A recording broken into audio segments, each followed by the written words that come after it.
Welcome back to Retro Sports Gaming Monthly. Today we are joined by our special guest, one of the best Tecmo Super Bowl players in the world, Kyle Miller, Regulator. Kyle, what's up? Hey guys, how's it going? And of course, I got my two co-hosts with me as well. We got Nick, the Commish, Segathon. I got too many nicknames. TroyGBLAN. How you doing today? Living the dream. My Packers 1-0. Yeah, I thought A-Rod was going to blow his knee out on that one play. I was worried. That was a rough thing to watch, but they pulled out the victory, so we're excited. Yeah, there was a lot of good football on today. The Bears almost pulled out a thriller, but you know they did their typical Chicago Bears thing, and it just didn't work out. So we'll see how the season goes. Is that backup running back worth a damn for fantasy? I don't. What's his start? Cohen? Yeah. Oh, he played great today. Yeah, he did. He had 100 total yards and a touchdown. Is Howard not playing? No, he is. I think Cohen got more touches though. Okay. Yeah, Cohen was tearing it up. That guy's going to be good. Yeah. Okay. We have there. Banner. All right, so today we got quite a few topics. We got a loaded discussion for you. The first hour, we're going to talk a lot of Tecmo Super Bowl because we got Kyle on today. And then the last half hour, the guys from King of 94 throwing the tournament in Vegas, Darrell and Mikey, they're going to join us at 10:30. So let's get started with Kyle. Kyle, we want to hear about your journey through Tecmo Super Bowl. When did you start playing the game? How did you get good at it? Well, it started, I actually owe all the props probably to my brother, Matt, or as people probably know him, 111 Fazoo. Him and his friend used to spend every weekend for years playing in our basement, and I would just sit there as watch as a 4 through 8-year-old, and they finally let me play one time. How much older is he than you? How much older? He's 8 years older than me. Oh, yes. Okay, so you're a little brother then. Yeah. I'm the youngest brother in the family. How many other brothers you got? One other one. He lives out in Maryland though. Okay. Yeah, he doesn't play games, but yeah. So anyway, him and his friend would have all these tournaments, and they'd always play in the basement. And they eventually let me play once. I think the first time was like a 9, and I was terrible, obviously. But you know, I just caught on from there. I loved the game. I loved to mimic anything that he did. So obviously he played that game all the time. So I played it all the time too. And it just kind of went from there. So I actually learned how to tap because his friend tapped exactly the way I do. He put the controller in his lap and pressed with his finger. Started shaking his whole arm. So I tried to mimic that, and that's where I learned how to tap or how I do. Yeah, that's one of your best skills, and from what I hear, you know, for a long time when you were talked about as a Tecmo Super Bowl player, they would say he's just a tapper. So when did you go from just a tapper to probably the best player in the game? That's a good question. You know, that's I probably owe the other half credit to Joey Gatz because we played 1,000 games between 11 o'clock at night and 5 in the morning. About 6 or 7 years ago when I started playing online. I mean, it was ridiculous. We'd play like 12 games in a row or something. So I kind of just watched what he did and made it my own in a way. And those couple of championships in Madison that I made it against Chet, where he was clearly better than I was, you know, I knew I needed to do something different, and that's when I started trying to really learn how to like pass a lot better and learn the progression. Red gun, you're dashing. Yeah, red gun, man. That's the play, dude. If you don't run the red gun, it's silly. You're just playing silly if you don't run the red gun. It's like the best play on the goal line. It is, yeah. Seriously, it is. You can do. I mean, yeah, if the running back's covered, he's still open. Yeah, I love the red gun as well. Mm-hmm. I try to do the red gun, but I'm a piss poor player, so I like to do the JJ, just throw it up that other shotgun play. Hey, that works too. That one gets me. That gets my goat on defense. Just like getting laid, however you can get it, right?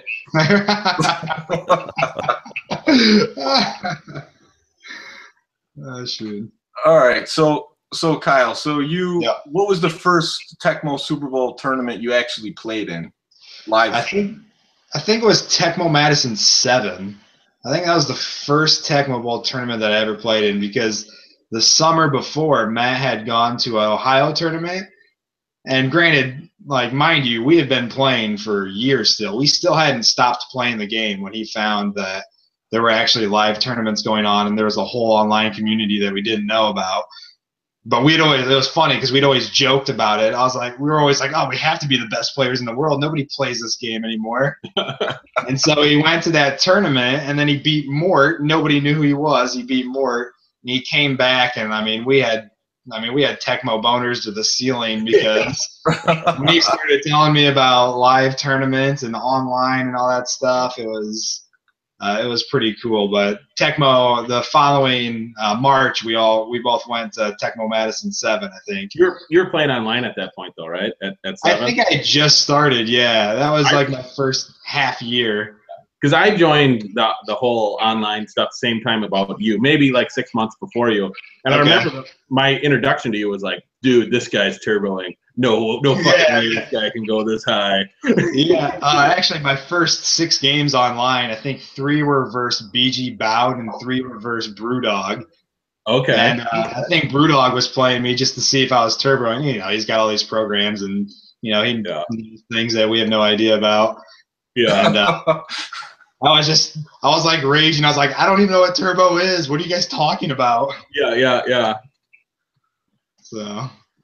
Yeah, I played around that time too online for about a year straight, and I remember some late night games with Joey Gatz as well.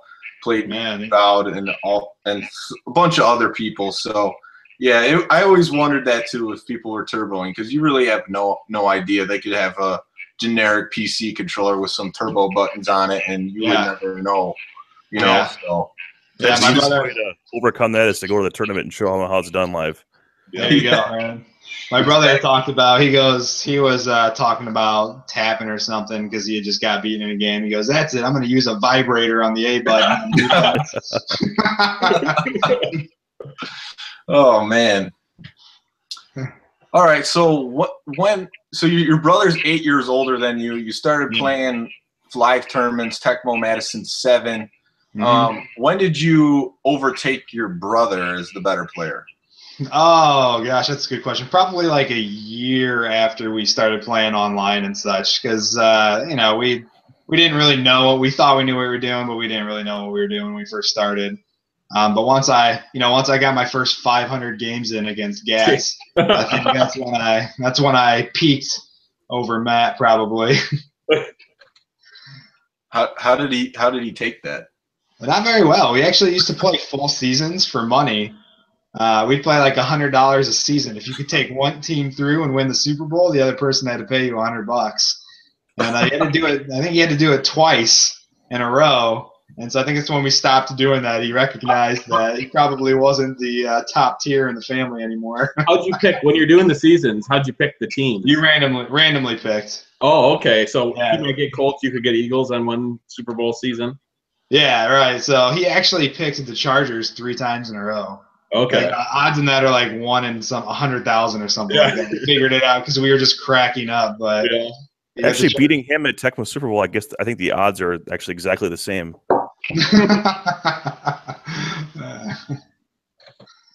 So Kyle, who is one of your favorite teams to use in Tecmo Super Bowl? Well, that has recently changed. It used to be the Jets. I used to love to play the Jets against anybody. Yeah. But man, the Eagles are the best. The Eagles are my favorite team. I love to match them up against anyone. It doesn't matter. It's a good matchup for me either way it goes. How high would you go with the Eagles calling a matchup? That's a good. I'd call them against Houston. I'd call them against. Yeah, I'd call them against Houston. Probably not. Depends who. Probably not the Giants. Not the Giants and 49ers, but I would against Houston and Buffalo and anyone else really. So yeah, I'm surprised because Houston and Buffalo, they got the CC factor, and normally better guys don't want to have the CC factor involved at all. They want to put Pittsburgh in there and kick some ass. So tell me what's going on there. What's your thinking? My thought process really is that if I give them a better team, like if I pick Philly, Buffalo, I'm pretty sure the other person's going to pick Buffalo. Yeah. And with my tapping, I'll probably be able to stop their run. So as long as I can just dodge garbage on the passing game of Buffalo, which it's not really garbage because obviously it's a lot better quarterback to receivers than the Philly corners, but I mean, you're going to have a tough time stopping me with QB Eagles. So True. I usually just give myself the benefit of the doubt of being able to out-scramble and manage the clock better than what the other person can play. And pray to the Tecmo gods, though, too. Yeah, that's true. And depending on how much I drink, as we've all seen. Yeah, I wanted to ask you about that because the last Tecmo Madison 13 championship game with Joey Gatz. Yeah. I hear Regulator's been having a few brewskis all day. Dude. So what happened in that championship game with Gatz? I don't want to take anything away from Gatz. He played really good, but I mean, I don't know. I guess I didn't feel that drunk at the time, but I mean, I don't know if I've ever gotten safetied with QB Eagles, let alone it happens one every 100 games of mine. I got safetied 4 times in a game. So obviously my reaction time was a little off. Plus I just spent about an hour at the bar before I had gone and played those games. So it was a long day. And I started drinking at about 10 o'clock that morning. So it didn't really stop. After a couple of safeties, I went and got a Euro. Walked to town to get a Euro. Like, this is over. Then I was watching it. That was pretty sad showing. So I'm assuming you got some of your redemption at the Tecmo Dallas tournament. Yeah, I was really actually glad to hear that they didn't have drinks there because I wanted to get in the position I had again, and I wanted that exact matchup against Gatz too to see if I really am outmatched or if it was going to go the way I thought it went. And so I was pleased to be able to run that scenario again with the result. Yeah, that could have been easily 2-0 instead of 1 or 2-1. That last second JJ from Harbaugh of all players. Hey man, that's the way Tecmo goes, Yeah, for sure. It is. I said this on the last TV or not TV, whatever the hell this is called, podcast. My buddy played his first Tecmo Super Bowl tournament this summer, and I had him watch that first game against Gatz and you. Because I'm like, hey, everybody's going to be like Regulator against you. You got to kind of just muck it up. You got to bomb. You got to run away from any types of tackling. And I think it's a good matchup to show when you're outmatched. Even though of course you got a ton of Tecmo luck there. It's a good matchup to show. It really is, and that's what that's why I like actually talking Tecmo with players that aren't as experienced and whatnot, because it's exactly what you should do. I wouldn't recommend just going San Fran and Houston all the time because I feel like the better players will still come out on top of that.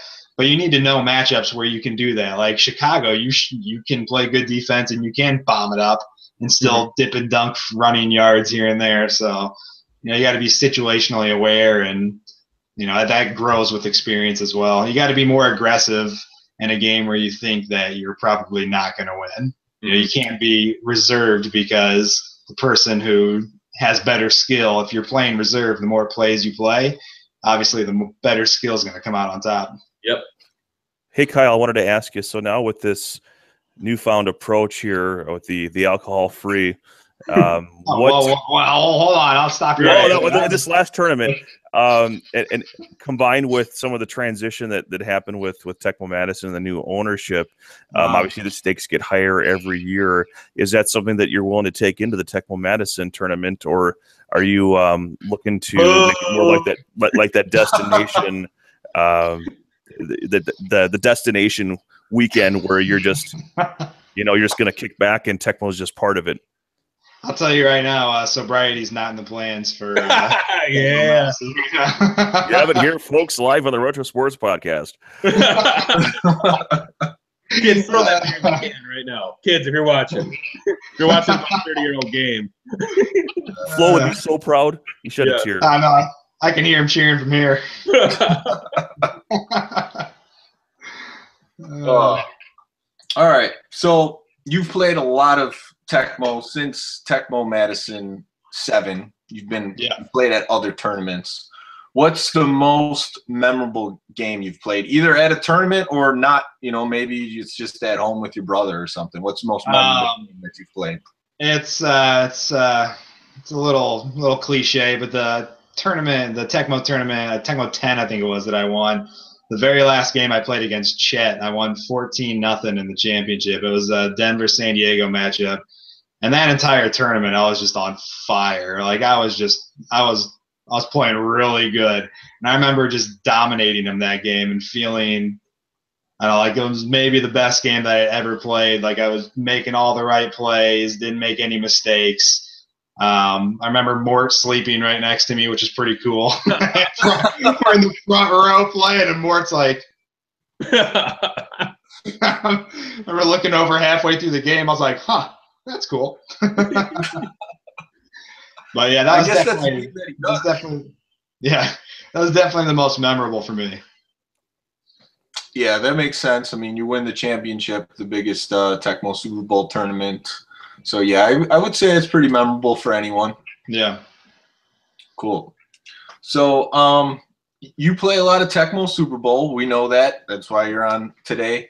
Do you play any other retro sports video games? It's funny. NHL 94 is one of the games that my brother and we always run playoff series against each other. And that was another one that we had played for money.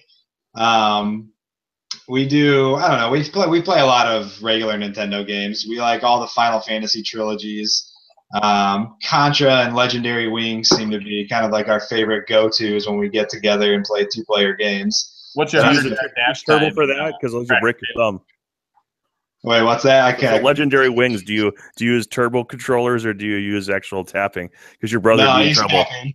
No, I use tapping. It's so fun to get flaming mo. We call it flaming mo. I don't know what it's really called. But the 5th, when you start glowing or whatever, to get right to the screen and just go. What's your 100-yard dash time in track and field? Dude, I don't know. It's been so long since I've done it, and I was drunk the last time I did it, so I don't remember. I should get on and try that, though. So you do play some other games. That's good to hear.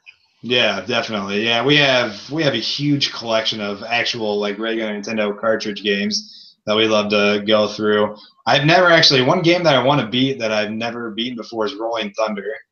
You guys ever heard of that? No. Yeah, yes. I've heard of it. Yeah, man, that game's hard. If you don't use saves, that game's hard. What kind of game is it for somebody like? It's an American-made game. It's like a shooter game. You kind of roll through. It's a side-scrolling screen. Okay. So you have to try it. Okay. So have you ever played in another sporting or gaming tournament other than Tecmo? No, I don't think so. Okay. Cool. Yeah. All right. So Nick and Troy, you have any other questions for Regulator before we go on to some discussion topics? Go ahead, Troy.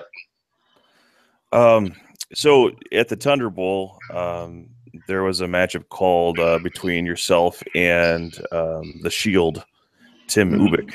It was. Oh yeah. which had a controversial moment when there was a TV glitch, but during an extra point, if memory serves. But it was Pittsburgh, Houston, and you ended up taking Pittsburgh. And I'm wondering if you'd walk us through why you decided to take that matchup.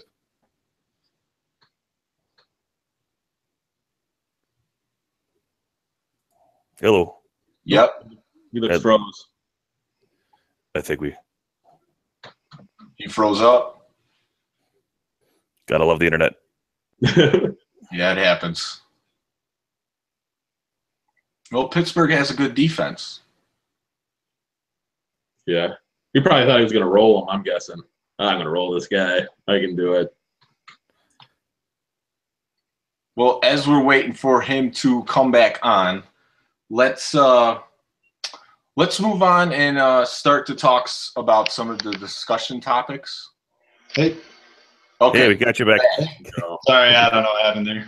I'm not sure what you heard or didn't hear. We were talking about that Houston. Yeah, the Pittsburgh-Houston game. Yeah, so what was your thought process in taking Pittsburgh in that? Okay, so I'm glad you actually said this. This is kind of like a leeway, I think, into one of our topics later. But so the reason why I did that is because, A, it's kind of like a good challenge to myself, I guess, giving someone, obviously, you know, what people consider the lot better team. But Pittsburgh actually matches up really well against Houston. So it's kind of like test the waters with the matchup again. I beat Diaz 28-0 in Midwest with that matchup, and it was Pittsburgh, yeah.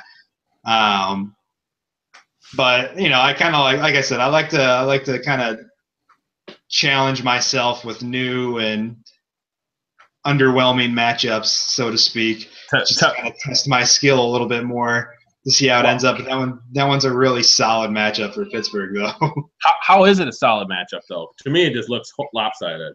Yeah, I get that, but with Houston's, you gotta take into consideration everything I say is with a grain of salt, because I can out tap 99% of the people. So it works differently for me than it does for others. But with Houston, they only have a good bottom linebacker and top corner, so that allows you, if you don't get your play picked, you can run whatever you want with the Steelers. And Bubby Brister's passing speed it's a dagger. Too dangerous for me. I can't handle that speed. Yeah, you got to have some practice under your belt with it. But you know, the Steelers secondary, the Steelers defense can hang with Houston's offense. If you can just dodge CCs or JJs, then you know Houston's offense really can't do anything. Plus, you're narrowing someone's offense to just passing. Not a lot of people actually run with Houston. They just get caught up in bombing it, which is exactly what you want someone to do if you're playing them. So you can just pick their pass plays or just drop back in coverage. So isn't it true? I don't know if I'm getting like a Brewdog thought, but can't Bubby, if the guy's standing and if he's within 20 yards, he's dead on for the most part? Like he doesn't overthrow, or does he overthrow on little passes? Bubby? Yeah, that's a good question. I don't know. You'd have to ask Brewdog. I'm not sure on that. I thought there was something about real short passes. If they're standing still, Bubby's pretty darn accurate. Yeah. I think the passing speed overtakes like the JJ possibilities in some kind of formula or whatnot. So you don't get many JJs, but you don't get many overthrows, I think.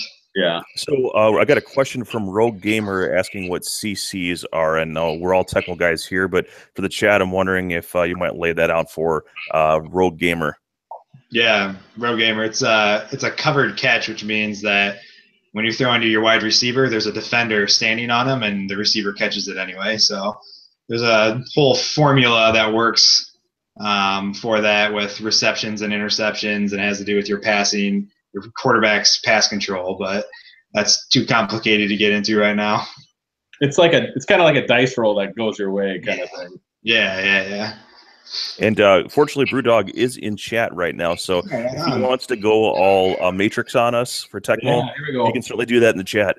Give me the Bubby Matrix. What are the ones and zeros? All right, yeah, I'm glad you brought that up, Troy, because I think we see not a lot of matchups explored like that, and it takes a player like Kyle. I know Mort does this too, where he'll pick a weird matchup just to like challenge himself. Yeah.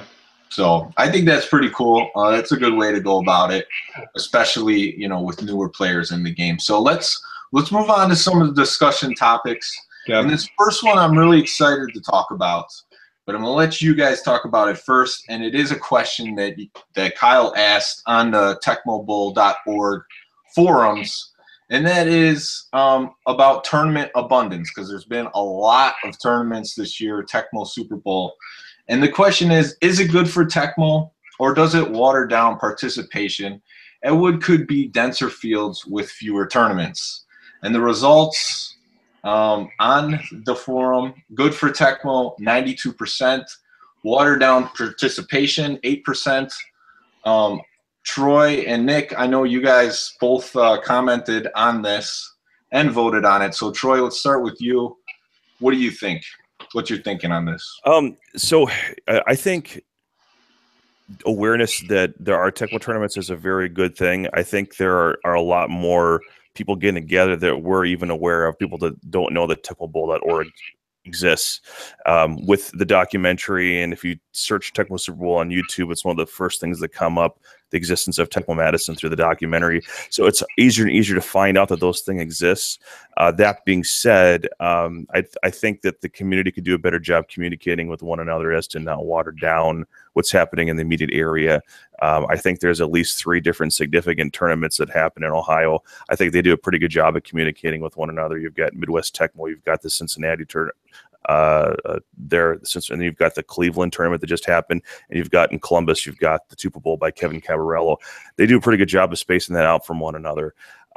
However, I've seen things where you've had a tournament like in Milwaukee line up with something that Mort ran back when he was in Buffalo. There was no intentional malice of trying to pull one from the other. There was just no awareness of it. So, and so I think when people see that there is a tournament out there, whether it's a basement tournament or if it's open to the public, I think getting that thing put into the database at techmoball.org is probably the first step of directing people so that we know, well, hey, I'd like to be able to go to these. There are guys like Mort that travel all over the place, and they go to as many. Yeah, but if you can only go to so many in a given amount of time, so that I think communication could be a lot better. Okay. And Nick, before I get to you, Kyle, I want to ask you what was the reason that you brought up this topic? Just what Troy said there. Basically, I wanted to bring awareness that when guys are posting their tournaments, that we can have better cohesiveness so we can plan them better, because I would actually like to go to a lot more. I would have gone to the one that was in Ohio had I not been going to Tecmo Dallas. So that's what really sparked my curiosity as to what people thought about that and the awareness I wanted to bring to it, because I would have been at that one had it been the next weekend instead of the same exact weekend. So I'm actually glad people were thinking the way they were as far as it's good for Tecmo, because that's what I thought. But again, I just think there needs to be better planning with the directors and whatnot as far as who's going to do what week and seeing what's open and available. Right. And Nick, what do you think? Well, it's a good problem to have. First of all, it's just overabundance of tournaments. So it's a great problem to have. Obviously, I think everybody's kind of said the same thing. Telling people, communicate. Obviously. I kind of come from more of a grassroots background on this stuff. So, if it's going to be, mostly 12 of your buddies and maybe 2 other people that come through the bar, do not have a tournament, have it, but you got to let the big hogs at the trough eat, so like the Midwest, the Texas one now, what's the Green Bay one? That's a big one. Thunder Bowl. Yeah, like what I think Dave's doing, like the majors thing. That definitely we got to make sure that the big hogs get to eat and make sure the little guys don't siphon off for sure. Okay, cool. I held back my thoughts on this because I knew we were going to talk about it here today. I voted good for Tecmo. Because more importantly than anything else, there's tons of retro sports games out there, and there's a lot of good ones and there's a lot of crappy ones, as we know. And other games, they don't have live tournament scene like this at all. So the fact that there's so many tournaments spread across the board for an old retro sports game like this, most importantly, it is good for the game because there's still interest in a game that's over 25 years old. There's other games like NHL 94, and we're going to talk to those guys later, that have tournaments. I know RBI Baseball's had tournaments on the Nintendo. Tecmo Bowl, the original one, has tournaments. NBA Jam always flirts with having tournaments in certain areas. I know at the beercades here in Chicago, I played in one personally at Emporium. It was like around the Olympic time in the winter. Me and my wife played in the tournament, and we got waxed in the first round. And also Headquarters Beercade in Chicago, they used to have like a weekly NBA Jam thing going on. So arcade, right? You're talking arcade? Yeah, beercade, arcade. Yeah. Arcade with beer, craft beer. That's right up my alley. Sign me up. Now, what I will say for the 8% watered down participation, I would say you could answer this either way, because if you're a tournament organizer, you're gonna definitely feel like watered down participation is one of the things, because I can already see that, because there's so many tournaments, that players are picking and choosing which one they're going to go to, because we pull a lot of the same players for these different tournaments. A lot of people who play Tecmo Super Bowl online, different things like that. So you already see that, and everyone that plays the game, most of the guys are over 30. They have families, they have lives. They can't go to these things every weekend. So you do see a spreading out of those players, picking which tournaments they're going to go to. So yeah, as a tournament organizer, I can see where that, that's a thought process there. So what do you guys think about that? I can chime in a little bit here. So I think as I'm one of the smaller organizers out there. We just mentioned Thunderbolt a moment ago. Literally, you could throw a football. At least I think Kyle could, and probably hit the same building that we hold the tournaments that I do. But the objective is different. So you got to look at what's the objective. Is this a destination annual tournament, or is this a bunch of dudes getting together, kind of like the commission was getting at? And I think the communication has to really line up with, anyone who's trying to be a destination tournament needs to kind of pay homage to whatever the closest event is and make sure that you're not diluting it. Yeah. Yeah, you don't want to have a drug war. That's my turf, man. Be heads on turtles. Yeah, I think you make a good point there, though, Troy, is if you're trying to make your own tournament a bigger, with more participation and more names, you should really try to plan that out opposite the time of year that another tournament in your area is having theirs. It's a good point, I think, depending on your goal of your tournament. Yeah. Our goal was always to just drink beer and play Tecmo, and that was that was or whatever your poison. But that was the extent of it. It was, I was so dissatisfied with the online experience, which is much improved now. But I was always frustrated with lag and field goal kicking in, that kind of thing. And it just seemed easier to find some. If you find two people or you find one person that's willing to play some games with you, that's you have at least some moderate comparison of skill level, it's worth getting together. And so that was always the objective, was just where are these people that used to play and are still willing to play, and that was always my goal. Yeah, it's the other thing too is just I got 3 kids, and just getting a fucking kitchen pass is big. so I like having more tournaments in there. Like the Iowa's coming up in a month or so, a month and a half, and I'm working it right now. I'm working it, trying to get out there. But so it's good. And that's another thing good about time. Like if you can put your tournament out there in a long time in advance, you're going to probably pull more people. But yeah, like for me, I'd love to go to more tournaments, but I've done Madison and Vernon Mart, and the big NHL 94 is next week or a couple weeks from now in Vegas, and it's just like I can't pull it. I want to do it, so I like the tournaments. But yeah, for the most part, the big part, if I'm going to go somewhere cross country for a tournament, they better have some, better be a fun one, better have some big names, and better have drinks too. But the Dallas thing kind of scared me. No booze? There was no booze there? No booze. That'd be a bummer, man. Yeah, and you know what? There's other games that I think could grow tournament scenes. A couple games that come to mind. NFL Blitz.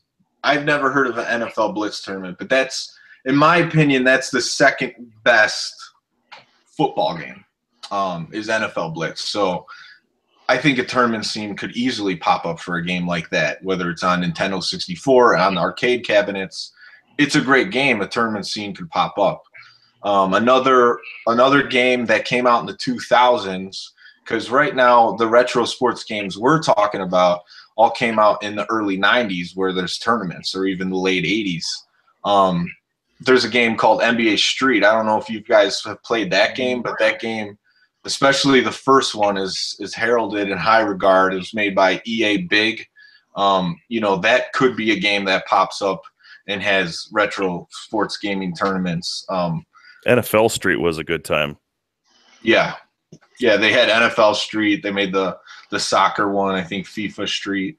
So they had all those type of games. Another game is like NFL 2K, like the Dreamcast one, and then like up to ESPN NFL 2K5. There's a whole group of guys that like that play those games, and they like update the rosters and everything. I don't know if they just do it all online or they set up tournaments. I would love to know, but I think that's something that could happen in the future. You know, I think.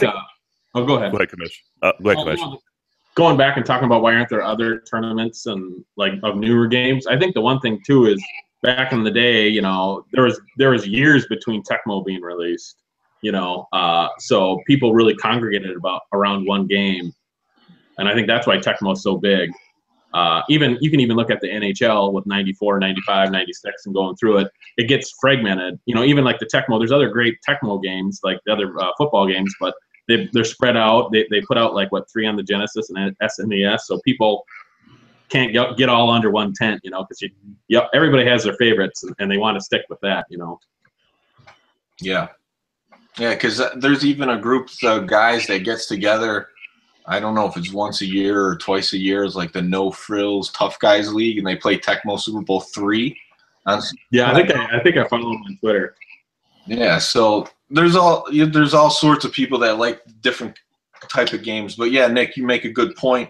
Some of these older games they maintain their value because there was like 2 or 3 years where that was the go-to game.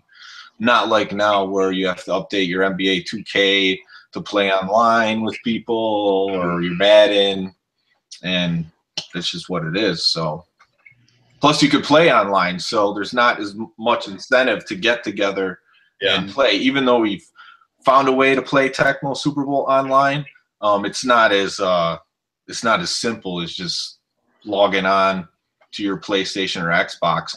Oh, yeah, it's a pain in the ass. I can't get my buddies can't figure it out. I'm trying to get out. I got a whole group of nerds that isn't really good with computers. I'm like, you got to do it, and they're like, what? I got to download what? I'm like, fuck. Well, I'm one of the guys that remotes it and helps people now if our schedules line up. I use a PC support tool, and I just do it for them if they're completely ignorant and unable to process it. Usually takes about 10 minutes and we get them situated. So if they were scared off before, try to bring them back in. And once you get that going, it's actually easy to get a Sega emulator so they can play 95 with you. Yeah. I'm not going to give you my credit card number if you got my computer, though, just so you know. No. I need a school sample and your firstborn. No, it's, you got to help people get in, I got to lock a few pictures up before you get control of my computer. Right. Oh, right. Don't go into the folder that says notes.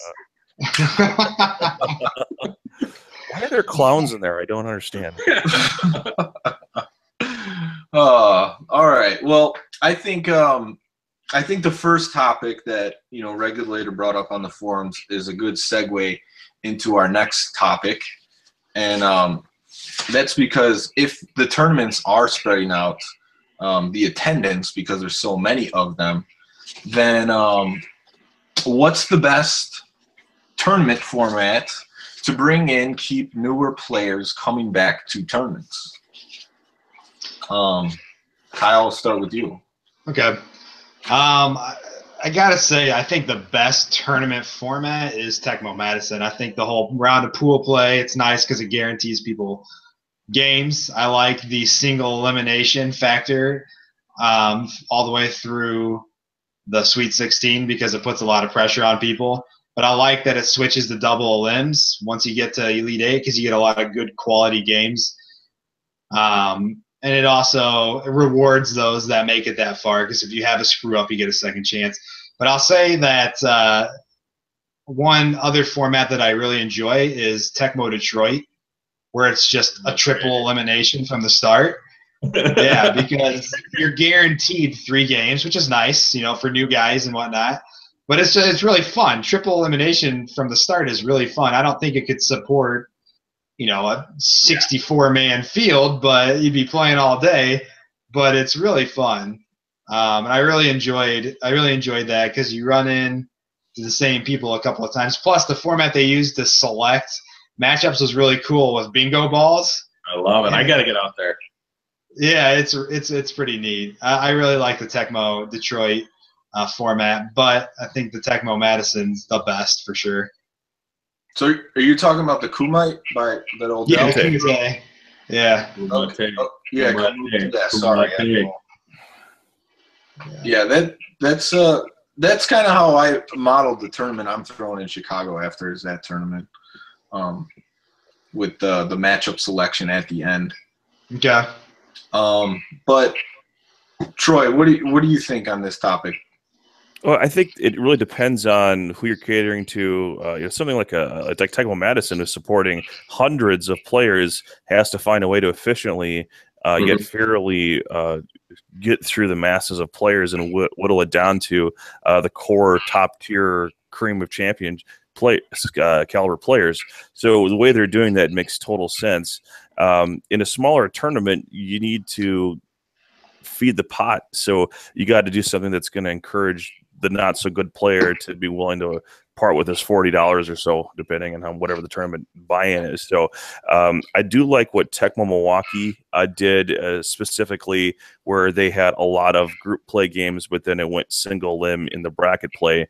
That made that tournament grow pretty quickly.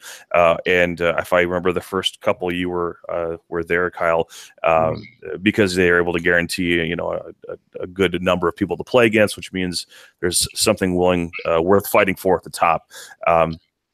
Whereas if you got little tournaments like the bar nights that I've done, you've done, you've got to be able to get a bunch of games in a short amount of time. And so you can't go double elimination, or you have to do strictly double elimination with no group play, or you do some combination of group play with a single limb with only so many rounds of it. So it just depends on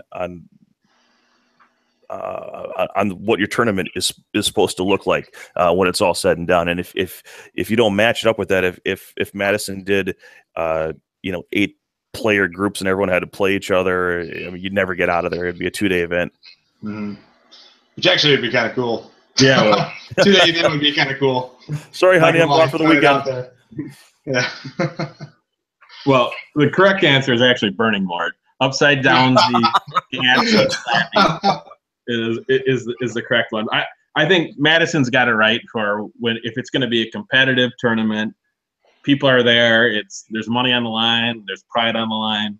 They got it. And I think when you don't have a super competitive big time tournament, I think all the other things like Kumite, what Tom's doing, I'm a little unfamiliar with Milwaukee, but shit, I make it up, mess it up. I've almost thought about doing one where it's almost like, you ever play N64 Bond, one kill, like play Tecmo really quick, where first like overtime, it just begins with overtime. You score, and if you stop them, it's over.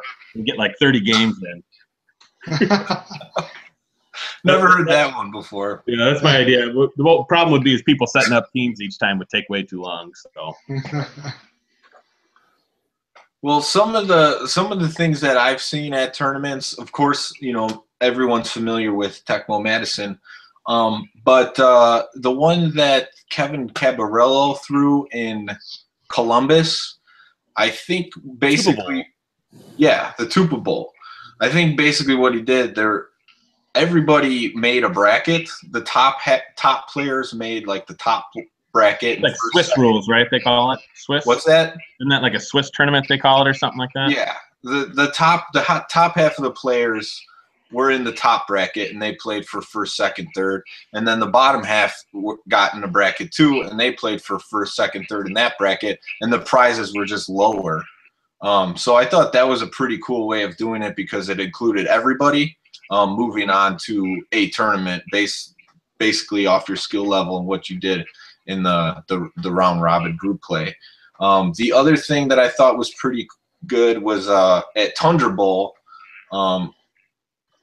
Nathan, basically the top players got into a double elimination tournament, and then there was also a smaller consolation tournament for maybe like the bubble teams. Not everybody. So like if you were like a 03 or 04, those guys just want to stop playing too. Yeah, that's what I'm saying. So I'm also thinking like the Tundra Bowl, they let in like the bubble teams. You know what I'm saying? So like the bubble teams got in their own consolation bracket and they played for a prize. So I thought that was pretty cool too, because you know it gives, like, say if it's your first tournament or your first couple tournaments, like, oh, I did pretty well.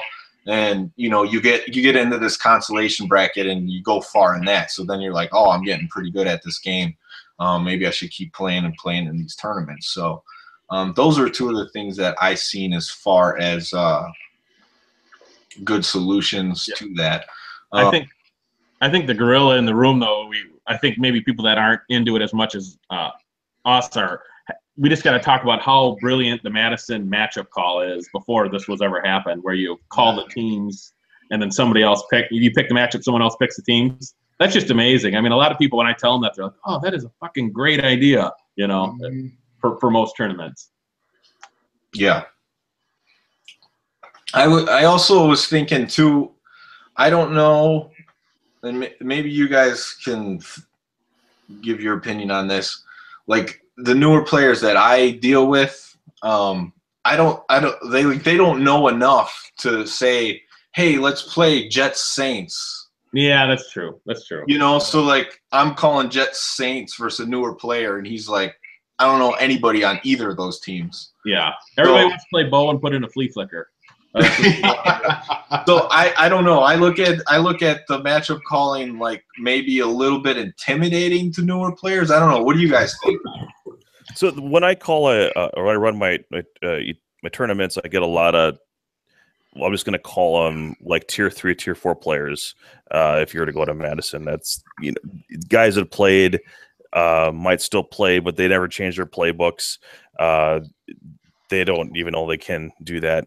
But they almost always call 49ers Giants. Like they have some fantasy about that.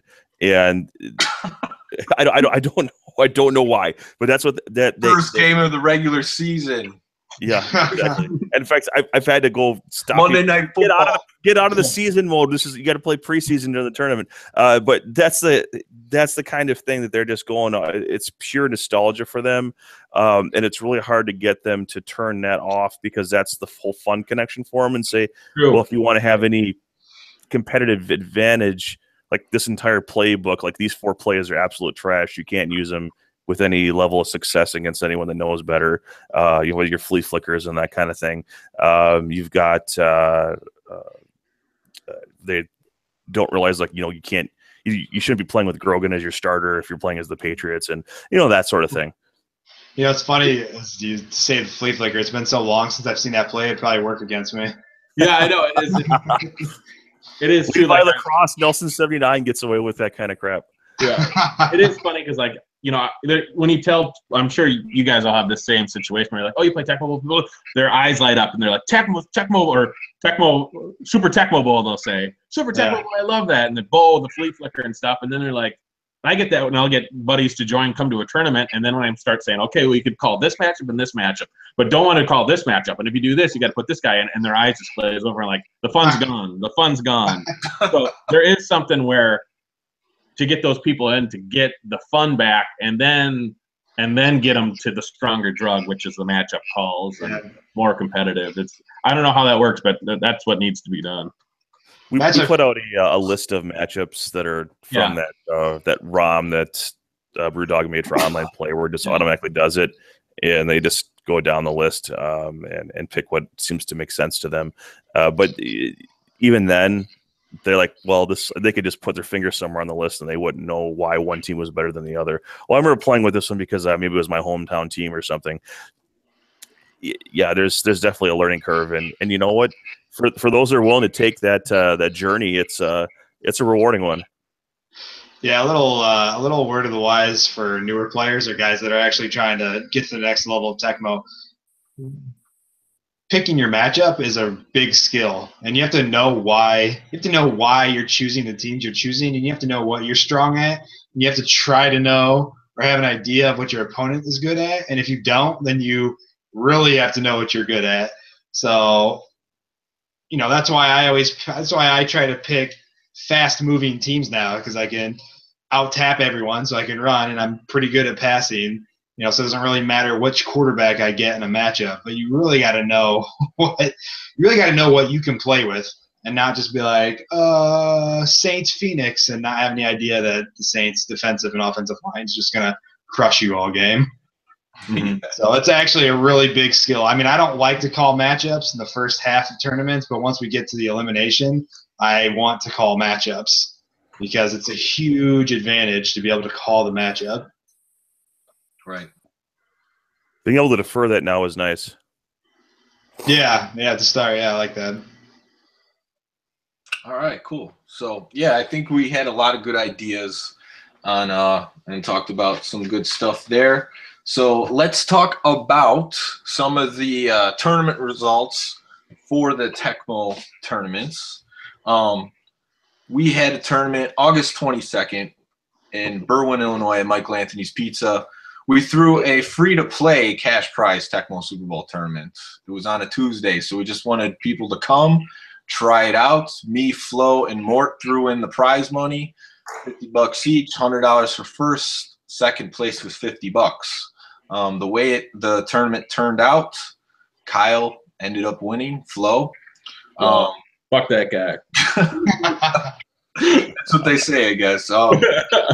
Tecmo Bo, Jeff, he came through and he got second place in the tournament. And then third was Mort. But I have to say, even though Mort was third in an 11-player tournament, he was a little bit distracted because he had a little issue with his debit card that day.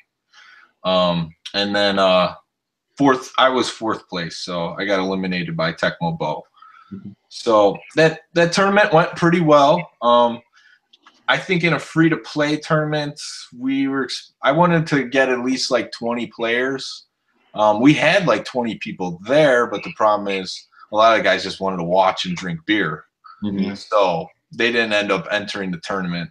But I think there was at least a handful of guys that were interested in it and might come back. We just did double elimination. So I think it went pretty well, but free-to-play tournament, you expect they get a little bit more. But if it was on a weekend, I'm sure it would have done better. And then we had the tournament September 3rd. Pimpin' Ain't Easily. Yeah. This tournament was there was a lot of question to whether it was going to go on or not. The DT ran the tournament, and he ran it well. He pulled it all together. I talked to Mort, and he said there were 16 players in this tournament. Tell him about how Mort's driving. Tell him about the drive first. Like, that's the most important thing. Mort drove from where to where, him and Lou? From Chicago straight to Seattle, I think. Yeah. All the way through. No bathroom breaks. Jesus. I don't know about that. That's not even possible. Dumber, they got beer bottles in there. They actually drove a giant fluffy dog. I don't know, but they got there somehow, some way. And the tournament results, first place was a newer player, and I don't think this is any surprise to Troy, is P. Titterai, won the tournament. Mort was second, DT was third, Invader Star was fourth, and then the consolation bracket winner was Tailback King. I'm not surprised at all that Pete Titterai took that tournament. Back in April, in Regulator, you're aware of this because you had to step down or whatever from the tournament. We did a online regular ROM tournament, and Pete Titterai participated in it. But what was notable about that part, because I don't think he did particularly well in it, but he started helping me doing color commentary with the videos that we started doing gameplay recording of. And he just ended up learning a ton more about the game, having listened to commentary from other players and then incorporating that into his own experience. And now every time I play him, I mean, I'm lucky to get 50-50 on him. He's gotten so much better. So he's like a perfect example of someone who can move through the ranks quickly if they just put their nose to it and pay attention and get involved. That's good to hear that. It's good to hear that there's new players out there that are getting better, because that's what Tecmo, I feel like, needs continuous, like, new players. Not a ton, but maybe like one or two a year that are kind of moving up through the ranks, making a name, so that way there's more and more and more competition out there. It's good to hear. Yep. So he took the tournament first place.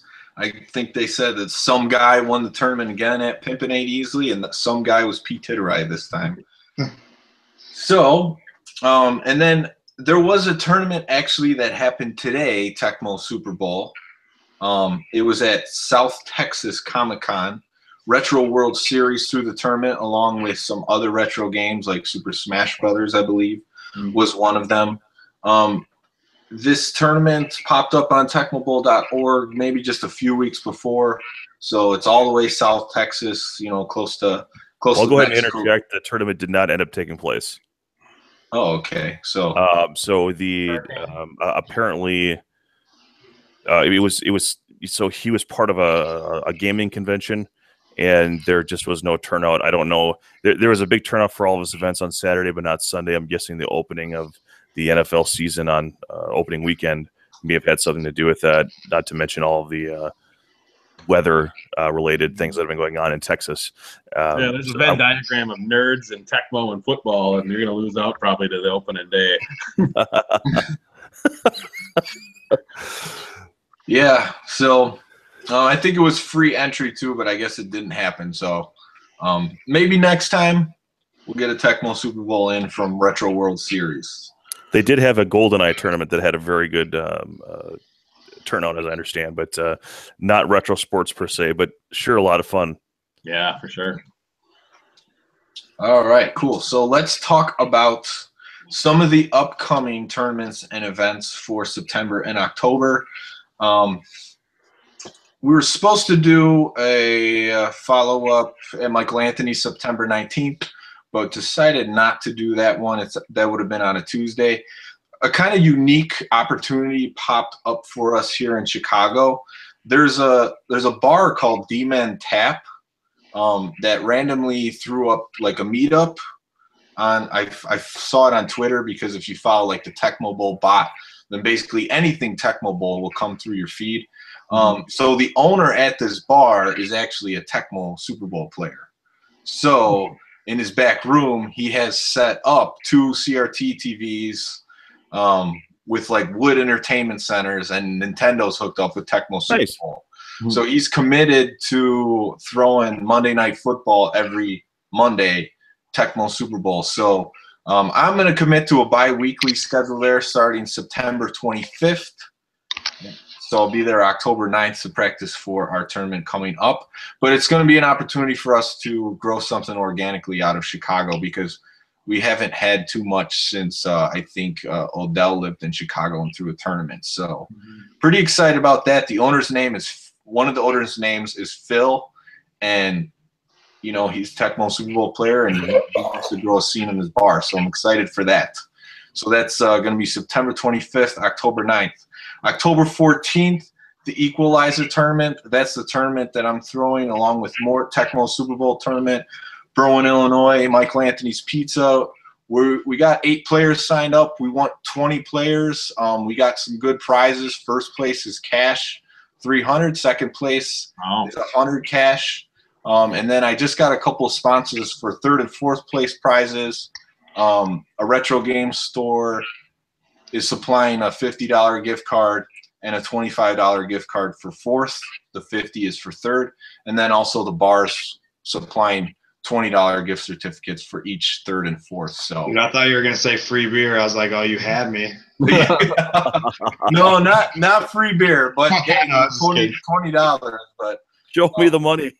but yeah, so the tournament format, we're gonna try a tier list. It's a tier list that I made along with Mort, and then create a visual for it. That's what we use at our other tournaments, just to get newer players familiar with the teams, which teams are good, who they should be picking versus who. We'll see how it works out. It gives the players a lot of freedom to choose the teams that they want. In this tournament, it's called the Equalizer because the groups are going to be sectioned off by the best players in the first group and the newest players in the 5th group. So you're going to get some hot competition if you're a good player. You're coming to the tournament playing round robin, 4-player round robin with the best players at the tournament.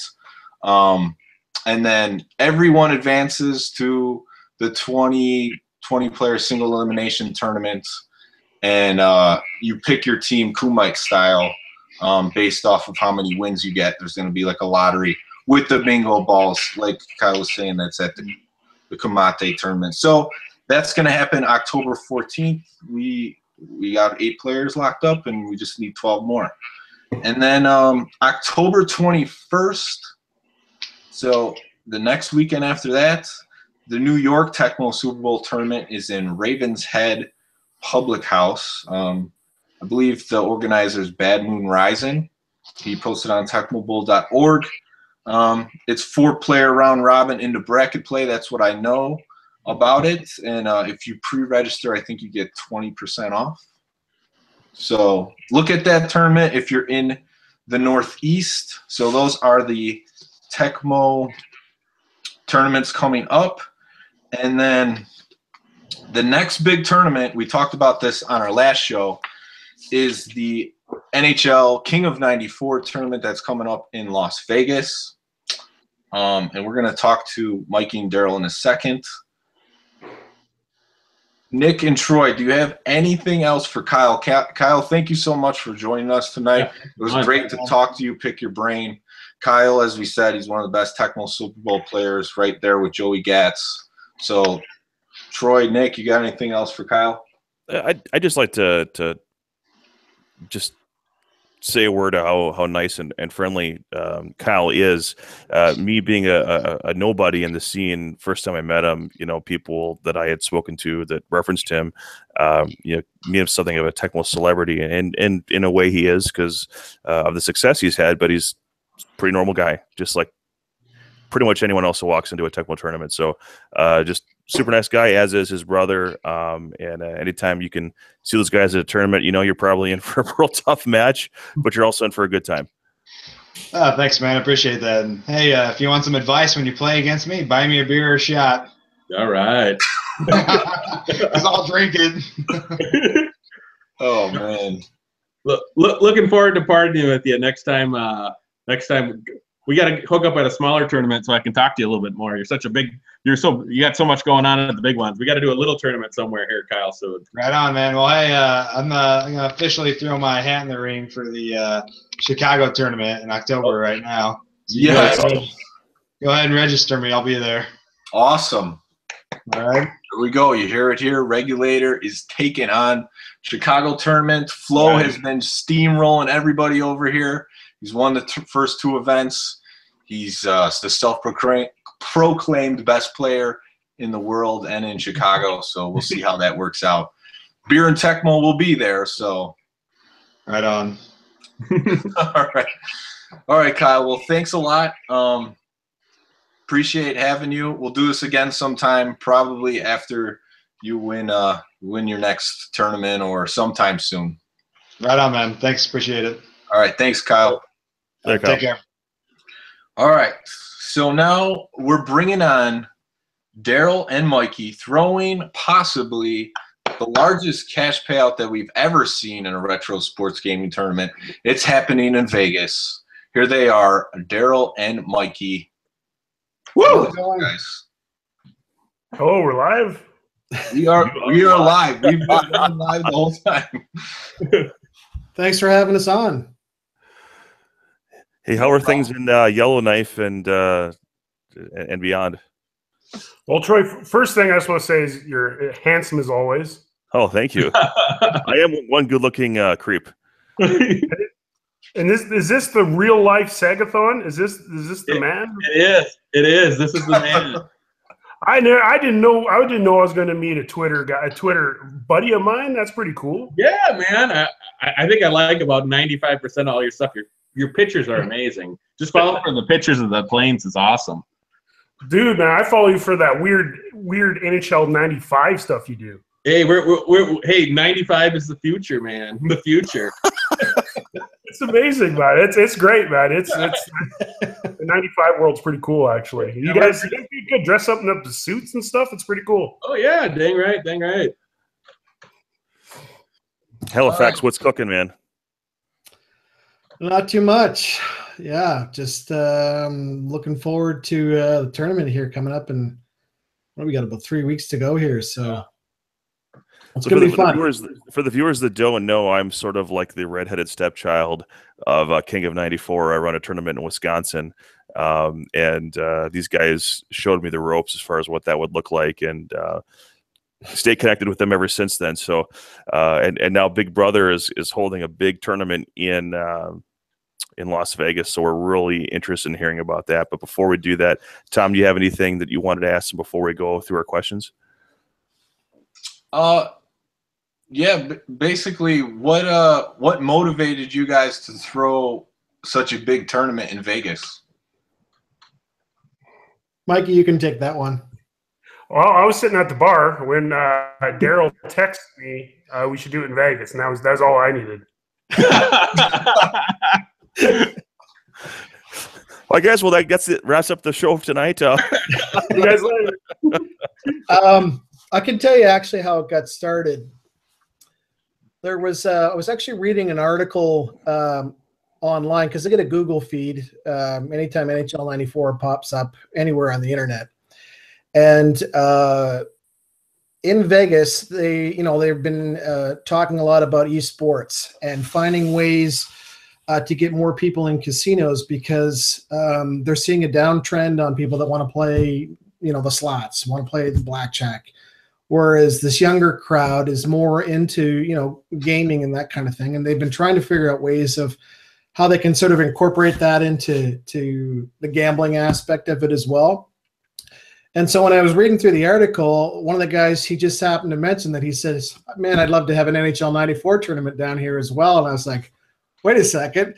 So that kind of spawned the whole start of it. And I just texted Mikey right away and I said, hey, check out this article. And then, whatever paragraph it was, I said, then take a look. And he said, yeah, we got to do it. So that's where this started back in December of 2016 to kind of get us going down there. And then it's just been a process since of dealing with a gaming company called Leet, who specializes in esports gaming, more specifically, not really much on the retro side, but the new NFL, FIFA games, all that kind of stuff, right? So they're throwing on tournaments, literally, 3, 4, 5 times a week, $100 cash prize, $150, this, that kind of thing. So this might be their first retro tournament that they're going to have, and so it's been a long process, but that's basically how it came about. So give us all the specifics for King of 94 2. Exactly what is it? Where in Las Vegas is it? What date? How much is it to participate? And what systems are you playing on? Yeah, so it's or you want to take this one, Mikey? Yeah, for sure. So we're doing it at the Downtown Grand Casino. Those guys, being amazing. They're basically letting us take over the gaming part of the casino, which is cool. We're going to do, of course, Sega and Super Nintendo because, I've been trying to figure out which one's better because that's like an ongoing thing. But so we're doing that. We're doing. I'm just speechless right now. Actually, we're just doing so much. It's just crazy. So we got. We're going to have like all the best guys are coming in. King Raph from New York's coming in. Angry J from Sacramento, he's coming in. All the guys, all the big players are coming in, and we're basically going to relive what we did in King of 94-1, which was at the Air Canada Center's sports bar called Real Sports, and we took over the family section. I think we had 136 people for that one, or 126, and just full on, man. Like you guys, of course, know what video game tournaments are like, and we're just trying to do it as flashy as possible, like kind of WWF style. And even thinking that, we got Arda Ocal from ESPN, and he's a WWE guy from he had his own shows. He's going to come host the event for us, so I don't have to talk so much. He's awesome. He's a great guy.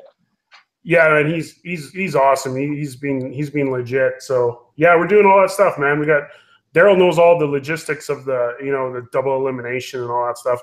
I again thought I was the best NHL 94 player in the world. I am like the worst now. I'm the worst now. So I'm like depressed. I set off on this journey to beat everybody, and I realized like I'm at a grade 2 level. It's nothing like someone can take you 10-0 in the first period on its 5-minute periods. It's it can be eye opening for sure. At least the games are quick. The Tecmo games happen? Oh yeah, we have I believe it's a 10 goal deficit rule. It's like a mercy rule. The nuke. We call it the nuke. Yeah. It's like RBI baseball, the slaughter rule. Mm-hmm. Yeah. We were thinking of reducing that to 8 goals because the difference between 8 and 10 really in a 5-minute period game is nothing. I've never seen anybody in my entire life come back who was down by 8 goals. So we were thinking about even just reducing it then just to get the misery over with, sort of thing. So, but I mean, 8, 10, I guess what's the difference really? A couple goals. So in your initial tournament that was in Canada, and would you say that the Super Nintendo was a more popular participation tournament? Did you have more participants in that than the Sega Genesis? You know what? It was an interesting topic because like online, most of the guys are Sega. Probably, I would say maybe 2/3 of the guys that play online play on the Sega Genesis. But I don't know if it's just a Canadian thing. For whatever reason, the Super Nintendo sold out first before the Sega did. Not by much, but it was pretty close. And even now for Vegas, I think we're sitting at 29 on Sega, 26 on Super Nintendo. So still, relatively even. And there it was, we capped it at 64 people on each side. So it was once the 64 sold out, that was it. And there was probably about a week to go. We started 3 months in advance. And then about a week to go, we had sold out both sides completely. So, and we still had people asking if they could come down on the day, but I really hadn't planned for any type of sort of play-in format, to bring more people in. And I just said, you know what, sorry. I mean, if somebody's a no-show, then maybe you can fill in, but, I don't want to tell you to come down, just in case everybody does show. Yeah, you got to cap it. It gets. I've been in situations where they get too big and you're fucked. It's just too much. So 64 was a good number. I mean, it was a perfect how we had set. Well, I thought it was a good format on how we set it up. This one guy who's goes by, I call him Smaz, whatever he calls himself, I don't know, but he came up with. We talked about a triple elimination format for 4 groups of 16, starting off at triple elimination until you get down to the final 4 in each group, and then those final 4 went on to a brand new triple elimination 16. And then until we get down to the last few where the cash prize is paid out, sort of thing. So, and I had a relatively pretty good idea of, the strong players. So we, just like what you guys do in the Tecmo tournaments, you have a good idea of who the strong players are. You divide them up amongst the groups. So, that relatively all those guys should be sort of moving on to the next level. Right. And it worked out generally like that. There was a surprise. One guy who played in Super Nintendo did not play online, and he came and he shocked us all.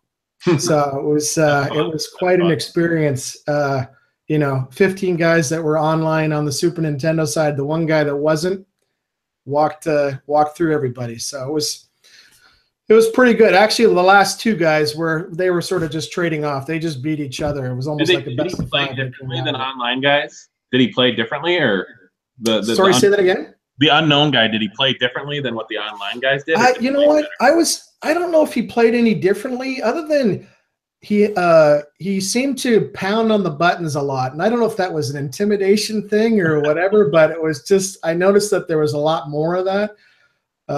But skill level, I mean, he was good. But I don't know. I mean, you play the game. Did he take his shirt off when he played?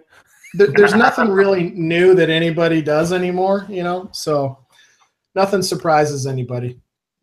So other than the like the location change from Toronto to Las Vegas, anything that's notable that's different as far as format, rules, that sort of thing, anything that you learned that might have led to a change after running that first tournament? Well, I remember that first tournament was like, I basically was kind of almost by myself. I would say by myself. I mean, Mikey was doing his documentary, so he was kind of tied up and busy filming the whole time. So I'm at the table I'm just shouting out matches, getting people to go here and there. And we had it set up where each group was supposed to be at a specific group of 4 Genesises or four Nintendos. But then it just got to the point where I just said, you know what?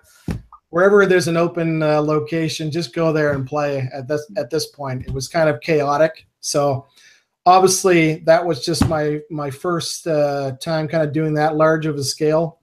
So we'll obviously have that figured out because we have a gaming company that's actually organizing all that stuff. That's awesome. That's awesome. As for the format, we're going to change it up a little bit. Probably, well, we're looking at 4 games guaranteed. So you'll play in your group, the 4 games. Got to win 2 games to move on. So we're not really, I'm not one for tiebreakers. I've never liked trying to figure out tiebreakers just to separate who decides to get out of division. We're just going to do 2 wins. If you win 2 wins, you move on to the next round. We'll reseed everybody based on, wins, and then probably plus minus, 1 down to whatever it ends up being.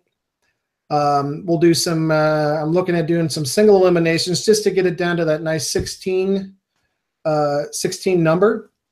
And then from that point, it becomes a double elimination tournament with kind of a unique side to it where the winner's bracket side is all best of 3. The loser's bracket side is just going to be 1 game. So, in your first match, whoever you're playing, you play best of 3. If you win your 2, you move on to the next guy. If you lose, you go to the loser's bracket, and then it's just 1 game, you're out. So that's some games. That's going to be a lot of those. It's going to be a lot of games. There's no question. And there's a few guys that are actually playing in both tournaments. We didn't do that last time, and we thought we would try it this time just to see how it might turn out, because there is a couple guys like Angry Jay and King Raph. They're excellent, oddly, at both games. It's not for somebody who, if they haven't played both games, the best way I can describe it is that if you've played NBA Jam, whether you play it on Sega or whether you play it on Nintendo, it's the same game, basically. There's not really a whole lot of difference, right, in terms of how it's played. But Sega NHL 94 and Sega Super Nintendo have a lot of differences in terms of how goaltending is, manipulated. Sega, you can score a lot more on slap shots. Nintendo, it's pretty rare to do that. There's lots of nuances that are quite a bit different. I mean, Super Nintendo has defense control where you can activate your defenseman without having to press just the B button versus Sega. So lots of different ways of going about it. And these couple guys are really good at both games. So it'll be interesting to see how far they make my life worse, because then I'll be trying to figure out how many games they have to play in a day, Yeah, controller in each hand, I think, is what you're going to have to do at one point. Yeah, so if they go far, it's going to cause me a little bit of a headache trying to figure it out. But I've sort of have a contingency plan for that anyways, so we'll see how it goes. So you guys are going to have a pretty good documentation with this gaming company, the streaming, that sort of thing. So are you guys going to kind of withhold on to some of those videos and use them for future documentation? What's your plan on that? For those of us that can't make it, are we going to be able to see the action? Well, they've told us that they'll stream it, but I also know that there's a couple other guys who run a podcast called Settling on the Screen. And it's just basically video games in general. And that's actually owned and run by Twin Galaxies. Right. So Michael Soroka and Nick Hauslander, they're both going to come down, and they're going to compete, obviously, on the Sega side, but they also want to do some commentating and whatnot as well. So as far as I'm aware, I haven't really I'm just kind of letting them look after that, because they said, hey, we want to do this. I was like, hey, that's great. You guys know what you're doing. Fair game to you. Do whatever you got to do. So, excellent. I wanted to find out. I guess so. We kind of talked about the format. We talked about all the. I guess, I mean, let me ask. So anyone who's not currently signed up, can they still sign up? And if so, what's the easiest way for them to do that? Yeah, Mikey, I'll let you take this one. Yeah, we got the website's all set up, kingin94.com. It's Eventbrite through Facebook and stuff. Super easy. Yeah, it's 94 US for one. And what do we got the doubles at 130, I think it was, or 129 or something. So yeah, it's all super easy, and all the rules and everything's there. So Kingin94, of course, is the easiest way. Set it up, man. I think we're going to take people 94 to 149. You have it listed at 94 to 149. I'm going to share the event real quick. I'm going to share the screen so people can see it when they watch this. And there it is. Oh yeah, there's King Raph in the blue shirt, and that's KG Man in the black jacket with the yellow stripe, and Coach Mac, and or the CJ Gibson. Is Corbett, was he at the last one? And there's me. There's Corbett wasn't, but basically, if you look at the guy in the red is Angry J. Like your top 7 or 8 guys are all sitting either playing or in the background, in the immediate background there. That's like I would say your best Sega players that you'll probably ever see playing Nintendo NHL 94 in one picture. It's like that. It's like that picture of Elvis and Johnny Cash or whatever. Yeah, we were hoping that KG Man, are much the cooler guy than all with the these beard on the left there, we were hoping he was going to come, but because he won the Sega one last time, but he can't make it this time. So, and the same thing, like him and Raph, they played in that triple elimination in the final, and the only guys they lost to were each other. It was the same thing on the Nintendo side. It was top 2 guys just kind of going back and forth until we came down to our final game. And I remember them saying, they were playing into the last game, and that the difference in prize money, I think, was about $700. And they said, wow, geez, this next 10 minutes will cost one of us $700.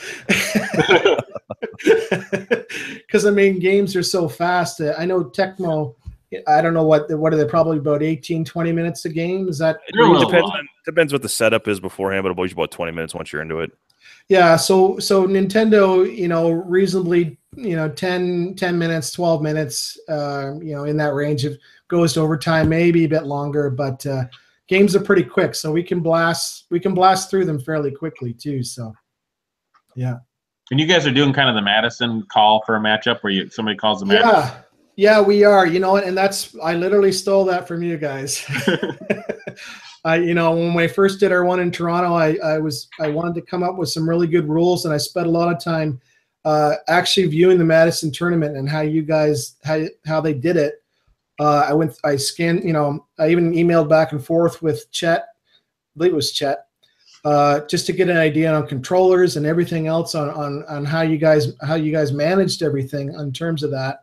But definitely the team calling, I was like, it can't get any easier. It's genius, isn't it? No, it was. The difference between NHL 94 and Tecmo is that Tecmo, if I understand correctly, you've got sides you can pick from, but really there's probably no disadvantage to what side you pick. Is that right? There's a slight disadvantage as player 2 in Tecmo. The player conditions, the stats associated with them do not properly report as player 2 after the first quarter. Additionally, it's about 0.5% or less chance of retrieving an onside kick, where it's quite a bit more as player 1. It has to do with the position of where the ball starts. So those are the most, and then just the comfort level. If you've ever played against the computer, you're used to play as player 1. Yeah, you're going the wrong way the whole time. It's like jerking off with the wrong hand. It works. And we have our first jerk off reference. Done, but Will that make the final cut, Tom? Yeah, it's in there, man. Slow. Sold. We got Nick on here. Yeah, that's what I'm here for. The singers. The one difference, obviously, is in NHL 94, you've got home and visitor. So generally, the majority of people like starting the game going upwards, which means the home team.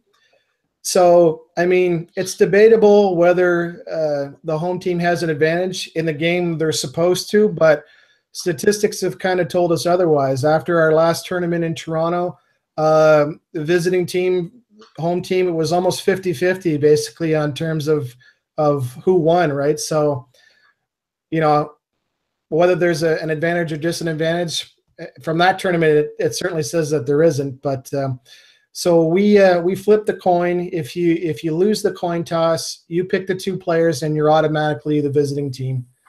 The other guy gets to be the home team, and we do the same thing that Tecmo does. You know, if you play the same guy again, there is no coin flip. I think that's how you guys do it. In NHL 94, yeah, if you meet him again, there is no coin flip. You just simply reverse what it was before, and you continue to do that back and forth until it's done with. So, and the same thing with a lot of time that way too. Mm-hmm. Yeah, I'm sorry. There's a lot of time. You know, it just.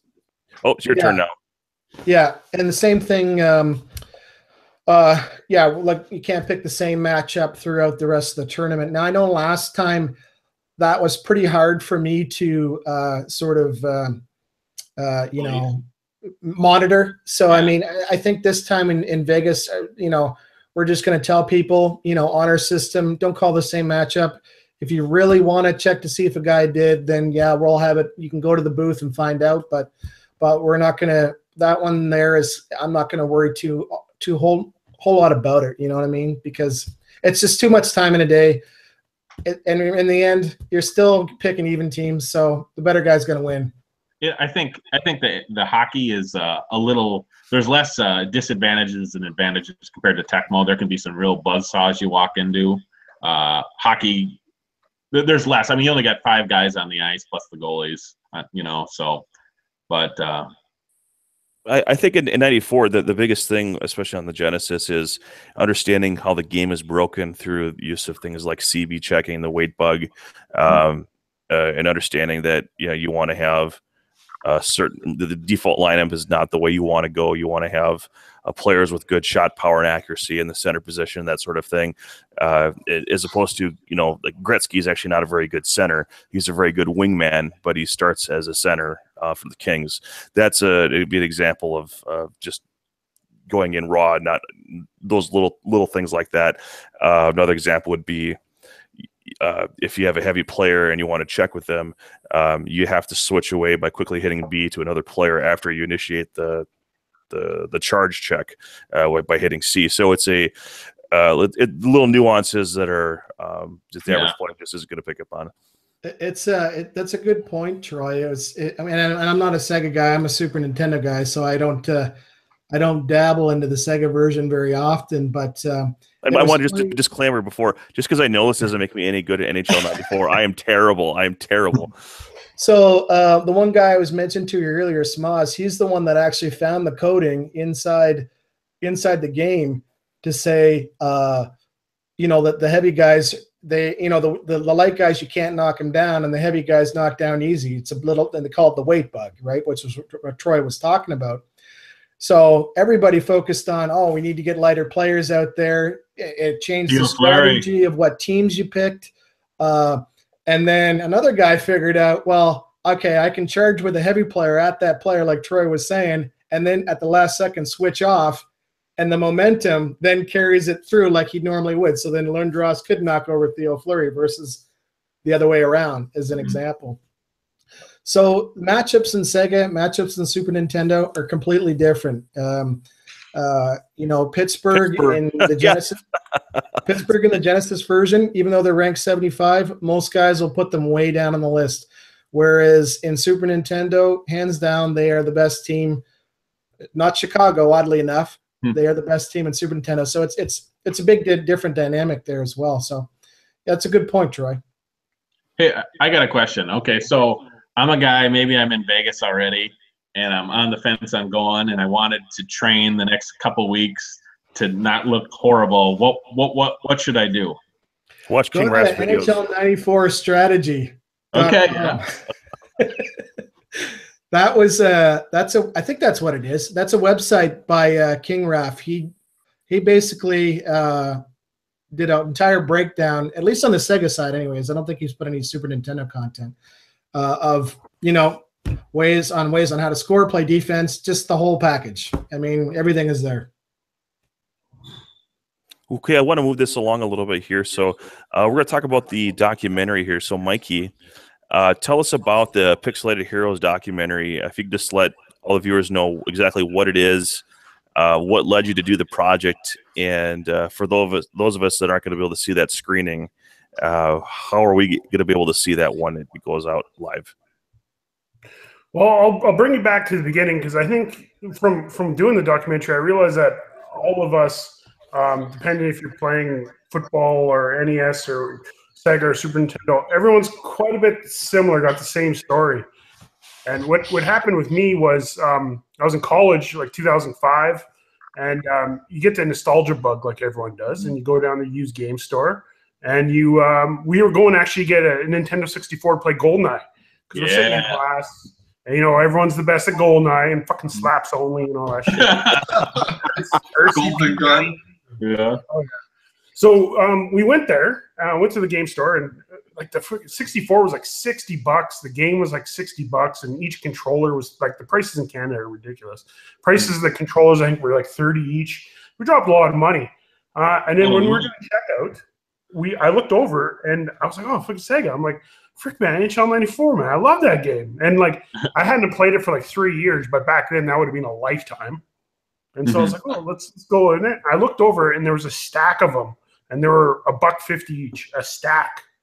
And I just paid, I just probably dropped, $250 to play GoldenEye. And I found that was kind of odd. So then I go back, we play GoldenEye, and like everyone does, goes play it. The game doesn't age that well. It's pretty crappy. Super choppy. It is a nostalgia thing. If you took a kid today, it's basically unplayable. So then I was like, frick. And then it just bugged me. And then I went back to the game store, and I bought every copy in NHL 94, because I was like, this game is the best game of all time. And it doesn't deserve to be in the bargain bin. It should be like a special area. Saving dogs getting framed almost. So that's where it started. So then I had a Sega Genesis, and then parties and stuff, and I did about 10 years undefeated. Like there was and everyone was the best, right? Mm-hmm. And so in college, undefeated the whole 9 yards, and then time marches on, and it was that was 10 years after the game came out, and then almost another 10 years, about 2014, about 9 years later. We just wrapped up filming Ice Pilots, the TV show I'm on. It's currently on Netflix. And we were sitting there, and the director at the time was like, what do you want to do next? And I'm like, King of Kong movie? I'm like, I watched that movie. I knew nothing about arcades. Like in Hay River growing up, there's no arcades. And I never even seen an arcade machine. But that movie made me feel like I was part of that scene before I was even born. And, tell people where Yellowknife is. People might not know where Yellowknife is. Tell them how far north you are. Oh, we're the same as Anchorage, but in the middle of nowhere. Yeah. So we're the same latitude as Anchorage, straight up from Montana. Jeez. Just keep on going. So I'm about 18 hours drive to the nearest Taco Bell. And how many hours of darkness is it in like December? The sun comes up at 10 and goes down at 3. Jeez. Yeah, so it's like 10 o'clock coffee, 3 o'clock coffee. So you're driving to work. Doesn't matter what time you start work. You're driving in the dark. You're driving in dark on the way home. So this is what it is. And it's cold. Fucking bears everywhere. And I see your temperature post updates on Facebook, and I'm just like, how do you function? Oh, that's probably why you play a lot of NHL 94. It's probably why you're good at it. Oh yeah. So that's what happened. So I was like, this King of Kong movie really opened my eyes, and like to the point where I was on eBay looking for a Donkey Kong machine. Like they're going for like $3,000 for like a good one. Yeah. And I'm like, I'm gonna spend $3,000 on a game you can play for free, like on an emulator. Right. And and then that just stuck with me, right? So I was like, well, same with that GoldenEye in the NHL. I'm like, NHL 94 deserves to be in that next level of video games.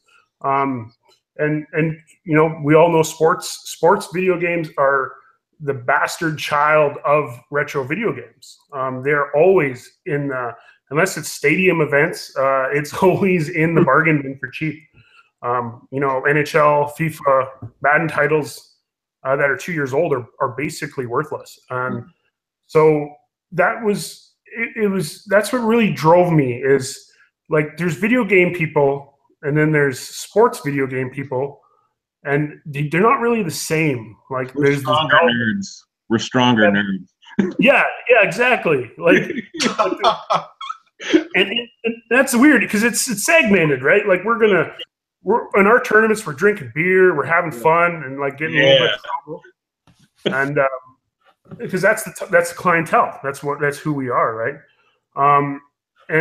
So I wanted to portray that a little bit in film and get this story and figure out, when you're 10 years old playing a video game, be it Tecmo Bowl, Zelda, Mario Kart, you really think that you are Bo Jackson. You really think you're Wayne Gretzky. And you think that's them on the screen. And you can really interact with these people. And then you meet the people in real life, and they know fuck all about the video game. And you talk to the designers, and they know nothing about football and hockey. And you're like, how does this work? How can you make something and not be 100% in it? And like, it makes total sense, because the guy that invented Donkey Kong, I guarantee he didn't work in the zoo with donkeys. Or would have been so cool if he did, and maybe named Donkey Kong Harambe. I think that would have so like, the circle of life.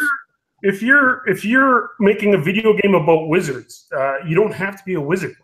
And if you're making a video game about NASCAR racing, you're not Jeff Gordon. You're a designer.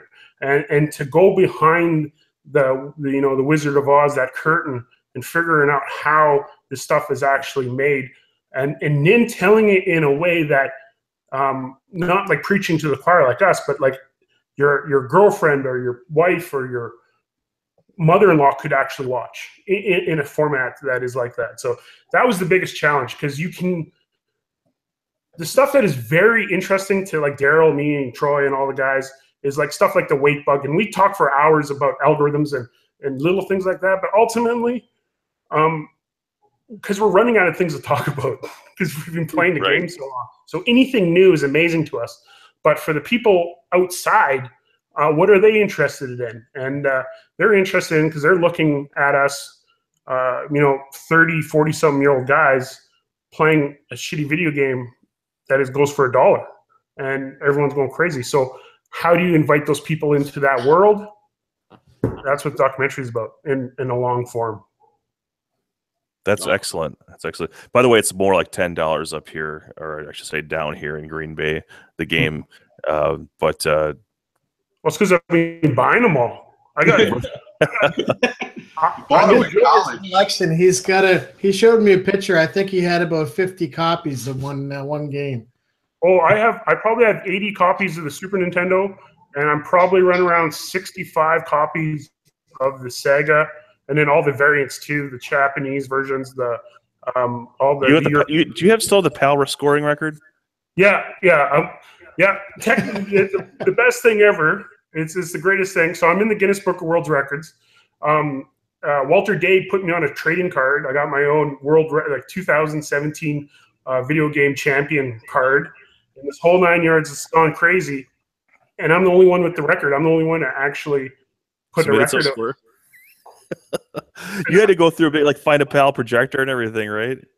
Yeah, what happened was I got a buddy in Scotland go on eBay, get me the Mega Drive, get me the game, and then he sent his son's TV. Like, his son had a little TV, and we tried to get it working. We couldn't get it working, so I ended up using a projector that I could run the PAL setting, because I can't remember if it's 50 hertz versus the 60. Yep. Anyway, so yeah, I did it, and then my buddies and I just sat there, drank beer, smitted it, and got it, and because it was the only one. It's awesome. It's the only one King Raph doesn't have. Now, King Raph holds the world record for having the most retro hockey video game world records. And so I just pray to God he never gets to Europe, because just let you have it out of respect. If I'm not mistaken, he's got them for every game.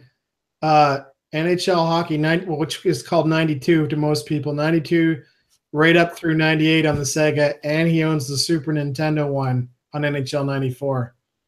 Just insane.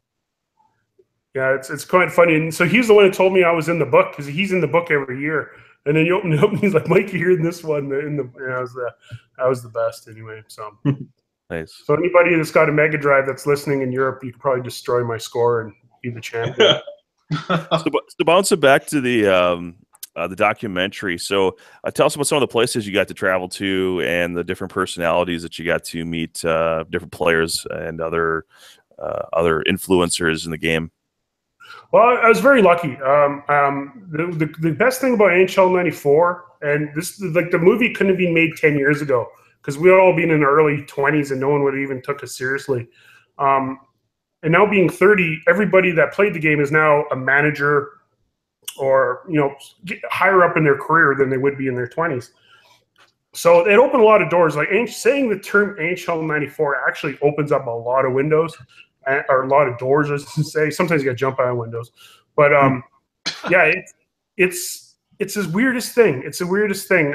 So people are more like, everyone's doing documentaries. The world's coming to an end, and don't drink bottled water, or blue jeans are bad, or ice age is coming, or global warming. Just terrible. Just terrible. Like, blue jeans are bad?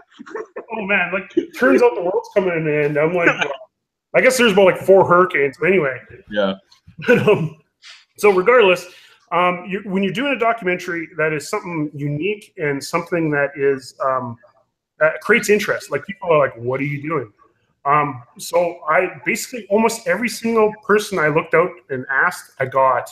Like, from Theo Fleury, Kelly Rudy, Glenn Anderson, Steve Larmer, Jordan Tutu, Cliff Ronning? Cliff Ronning, yes. Cliff Ronning. And then, so those guys were my main guys, my main story guys. There's other guys that are peppered in and stuff. The designers, of course, the film is the search for Mark Lesser, this mysterious person that all you know is their name. When you turn on NHL 94, it says designed by Mark Lesser.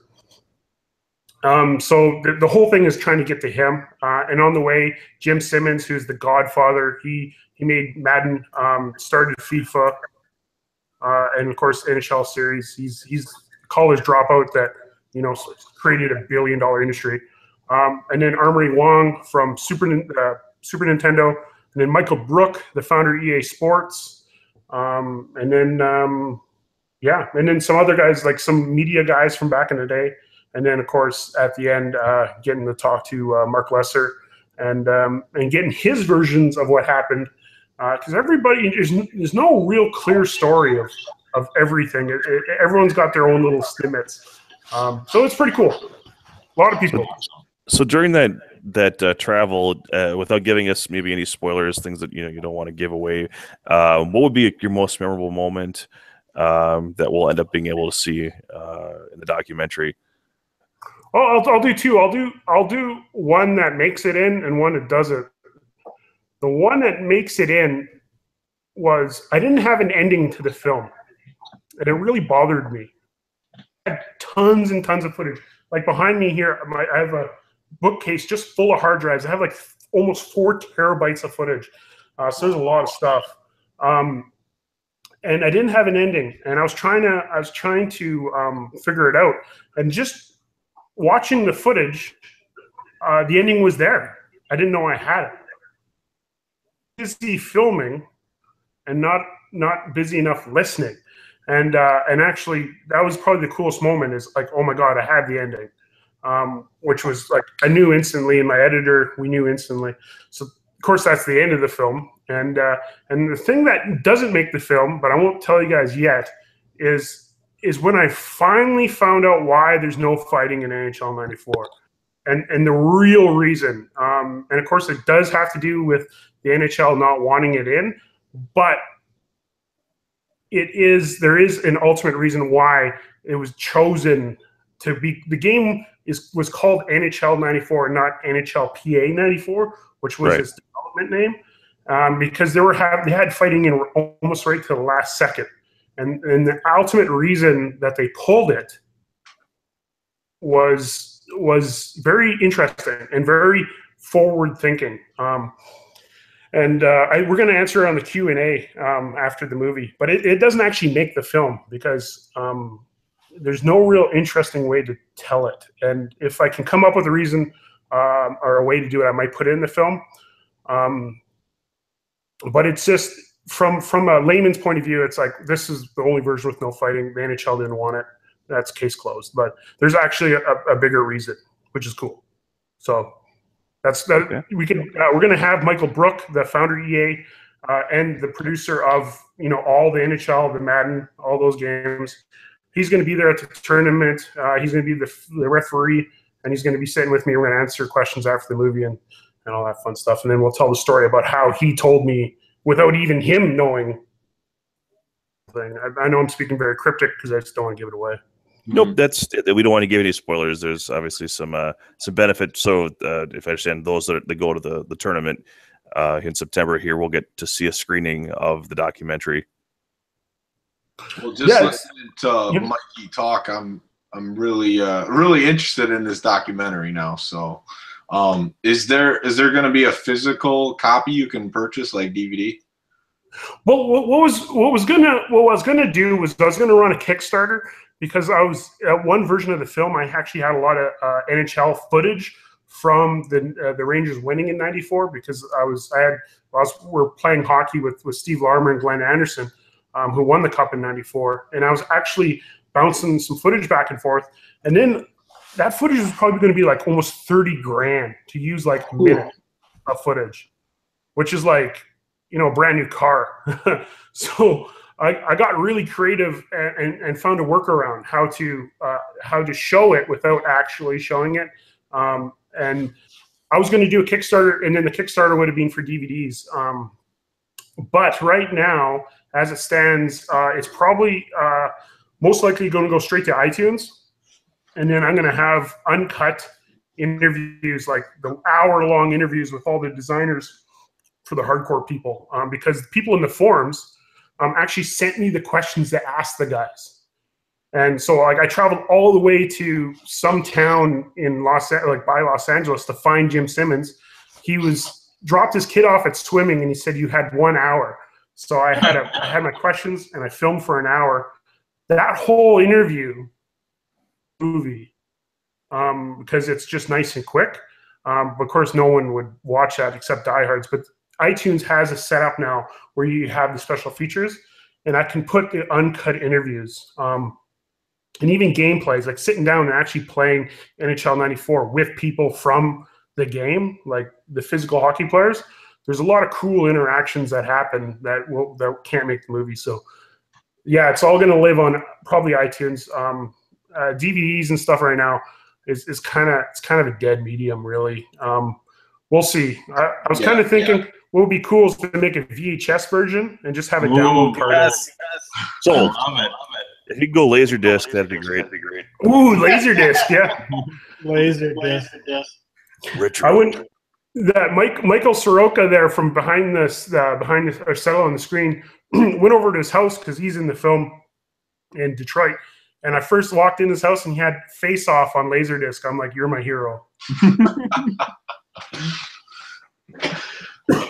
That movie. When's the last time you guys watched Face Off? Or no, sorry, not Face Off. Sudden Death. Oh yeah, with Cage and Travolta. No, Van Damme. Van Damme and the Penguins goalie. Yeah, sorry, Sudden Death. That's what I meant.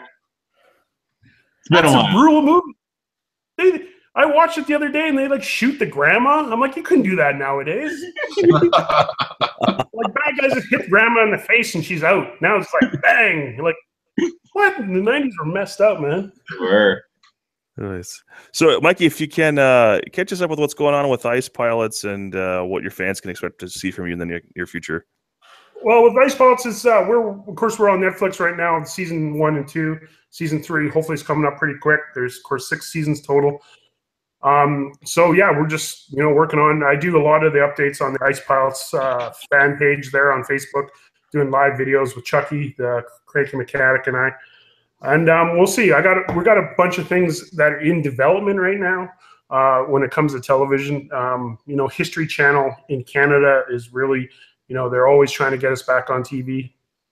So we'll see what happens. But Ice Pilots was basically a fluke and lightning in a bottle when it happened, and just like NHL '94. NHL '94 wasn't the first hockey game. Sure, it isn't the last hockey game, but it stuck around. And so part of the reason why things are good is because they withstand the test of time. So, and that's pretty cool. I'm trying to get a segue back for you guys.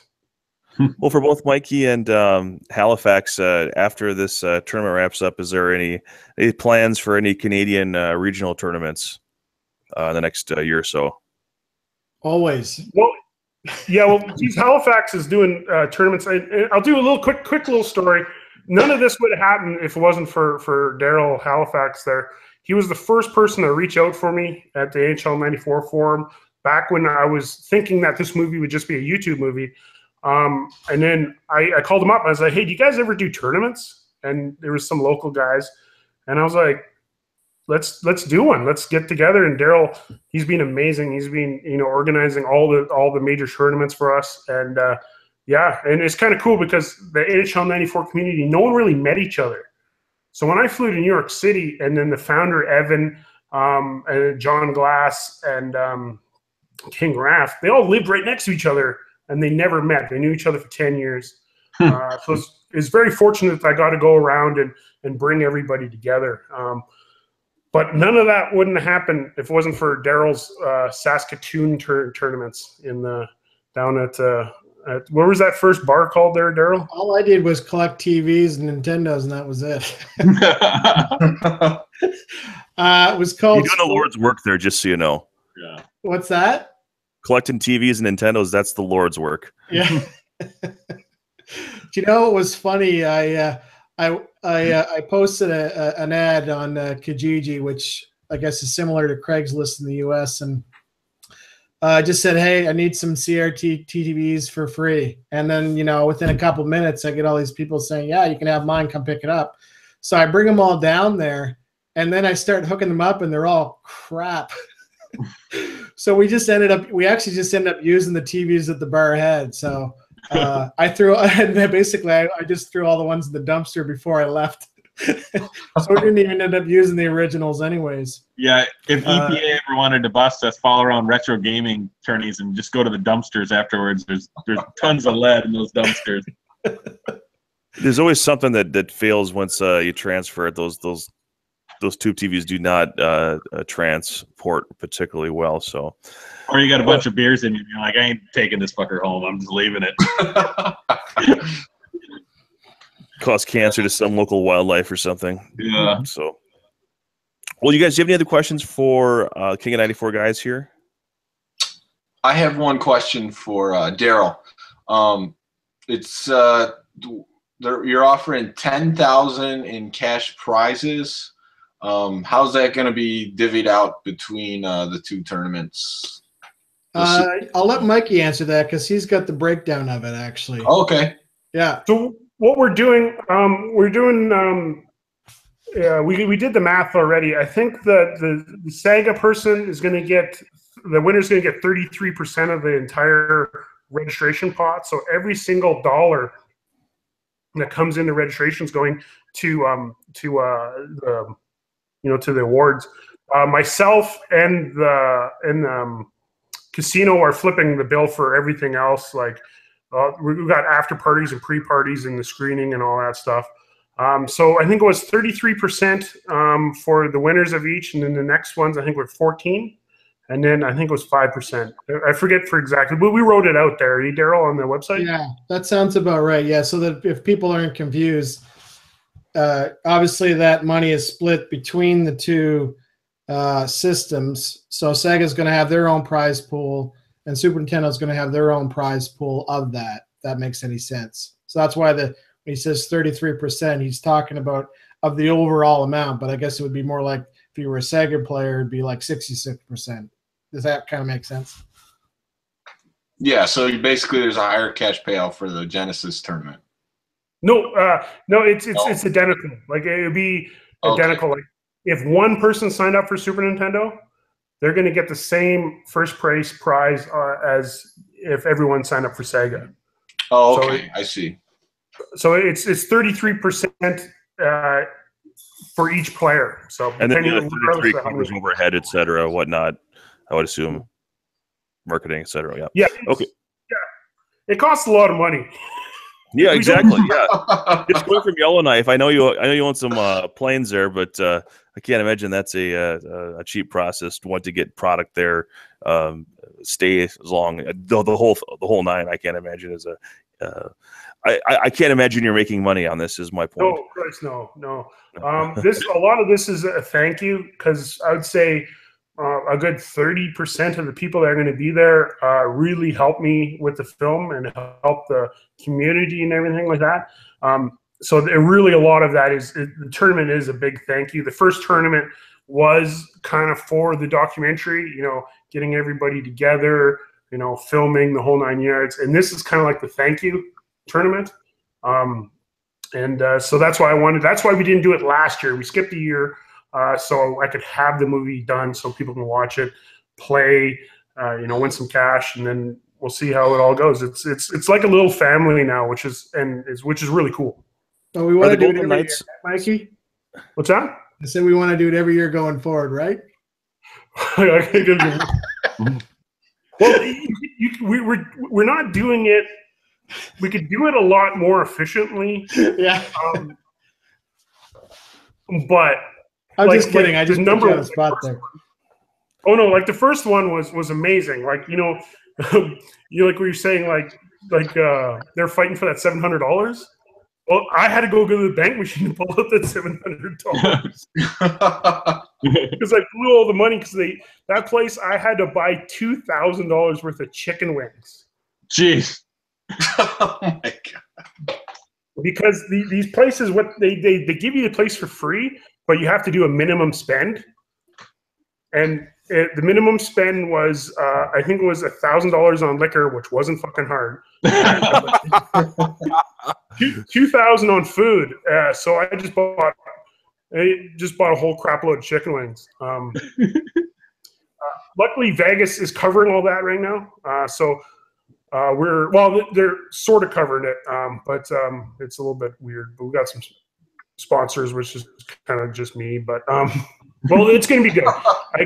I guarantee you, because we did the number one went so good. Number two, that's going to be the best $94 US that you've ever spent, because you're going to have a freaking wicked time. Yeah. There's going to be drinks, after parties, pre-parties, movies. That's awesome. That's involved in that. There's so much that's planned. I know we've got a 2-on-2 tournament that we haven't talked about yet, but there's a lot that's going to be added on to it. It's going to be a ton of fun, I think. I mean, I know I'm not going to win. I've played a lot of the best players, and I might play them 10 times and probably only win twice, kind of thing. So, but I'm just going down because it's a lot of fun. But who knows? Maybe I'll get lucky. That's at the end of the day. All these tournaments, you go there for the fun and the camaraderie and the community. You're not really going there to win. I mean, if you're going there to win, it wouldn't be that fun, to me at least. Yeah. And the most amazing thing is the people that, like the King Rafts and the Angry Jays, that do have the absolute shot to win. They're the ones I think that have the most fun, even though if they don't win. It's all around. Everyone has a great time. But going back to Darrell, we'll just do a little teaser. What we're going to do is Flip Cup 94, and we've created a drinking game around NHL 94. Nice. Specifically designed for the Vegas locals, because the casino came to us and said, well, it's pretty intimidating. A tournament's going to be $94, and you got people flying in from all over North America. What about my local guys? What can we do? And then all he said to me was, you have a drinking game. And then I was like, the rest of the day I was fucked. I couldn't go back to work. That's all I was thinking about. incorporate booze in the NHL '94. So I didn't even sleep. I was like that beautiful mind. I was sitting there on the chalkboard, writing down all these formulas and shit. And we came up with something pretty cool. It's pretty neat, man. And yeah, you're gonna score some goals. You're gonna have to drink some beers, man. Oh, I like it. Awesome. I might give a child up for adoption just so I can go. I know. I'm right there with that. Well, you never know. We never know. Like if Tecmo Bowl's got a pretty good following, which I see now, man, we could probably do this for them too. I definitely think that this game is not anywhere as mined as far as the community is concerned, as far as finding people from the you talked about that tournament player on the Super Nintendo that kind of came out of nowhere the first time around. I think there's a lot more players like there out there that are they're likely just have no idea this exists. And we keep finding that other people keep finding the Tecmo scene. A lot of them that show up aren't half bad the first time they play a game, and they've never been to really an organized tournament. They just they were always better than their friends, and they just need a little more guidance to push them over the top. So I definitely think there's a way to continually pour those people in if the effort's there. We need old college dorm records from like 2000 because those college dorm tournaments were the biggest one. Who's the best on the floor? If somehow we could get some RAs. Anybody in RA? Maybe we can go back 10 years and get something. That's all those records are on loose leaf. They smell like weed and Schaefer Light. Yeah, exactly. And that's the most amazing thing about these games is this is, of course, before the internet. You actually physically had to go to your buddy's house to play them. And you all had that one cousin or somebody's cousin that came in from out of town that was just mind-bogglingly good. They would come in and just like, it's amazing. And so like you cannot force a 19-year-old kid to have nostalgia for something that he didn't grow up with. And then that's what I'm hoping with Pixelated Heroes. Like I said earlier about Donkey Kong, I felt like I knew that game, even though I've never played it. I ended up playing in Vegas, but I've only seen one Donkey Kong arcade cabinet in my entire life. And but I felt like I was there. So anything that you can do that brings stuff into the mainstream, like Bo Jackson doing those Tecmo Bowl commercials, King Kong, Pixelated Heroes, emulators and all that stuff. New players are going to play the game almost what's the word I'm looking for? They're going to play it not for nostalgia, but ironically. Yeah, hipsters. They're going to play it ironically, and they want to beat a bunch of 30-year-olds. Mm-hmm. Some 18-year-old kid's going to want to go in there and beat everybody. And so you just got to get to those people. So that's why. That's why. '94 Flippy Cup, though, right? We'll beat them. Oh no, yeah, I'm fucking champ. I'm gonna be champ. But yeah, just like King of Kong, when the game, Billy Mitchell, Steve Wiebe, those guys were undefeatable. They're the best. All of a sudden, the game goes mainstream, and they have no fucking chance to win to get the world record. Really? Hey guys, I'll let you know there's a Donkey Kong kill screen coming up if anyone's interested. Oh, Troy, I saw that video he posted. I sent that to everybody I knew. Because I made everybody watch that fucking movie, and like no one else gets it, but I love it. Moving on. Oh, guys, hey, this has been great. Is there anything else that we haven't covered that you'd like to share? Either direction here. Our guys, Kamish, Tom, or King 94 guys. Is there anything you guys want to add before we part ways here? I'm just so sad I'm missing it right now. I got a fundraiser for one of my buddies who's lost a leg, and I might leave him with one leg and go to Vegas on a ticket right now. Well, Segathon, where are you? Are you in Boston or Chicago? No, or Twin Cities, Minneapolis, yeah. Minnesota. Twin Cities. Oh, Rick, I always fly through Twin Cities. Oh yeah, let me know. You crash at my place, man. Because we might do a New York tournament next. I don't want to say anything too much because we're hyping this one up. But yeah, so we're going to probably go East Coast to do a proper world premiere for the movie. So that's coming up. Cool. So it's all good. But anyway, the one thing the one thing is, you guys got to bring me back because I want to discuss all the loopholes in Mighty Ducks 2. Sold. Like, why did they bring that Italian guy that can't stop? Like that. Like, this is supposed to be the best hockey team in the States, and you got a guy that can't stop. Like, and then there's the figure skater. Yeah. Like, he never even touched a hockey stick before. The guy who couldn't stop could outrun the beast in the Sandlot, though, too. So I think that was that. Luis Mendez, what was his name? Anyway. You hear Goldberg got busted for meth? Yeah. That's a whole show. Mighty Ducks 2, the new documentary coming out. I saw that. Oh, shit. Anyway. Yeah. I do have a couple questions from chat. Rogue Gamer is asking, hey, Retro, do you run the Illinois tourney? And then I have to watch these 200 tapes of John Smith's Nibbler performance.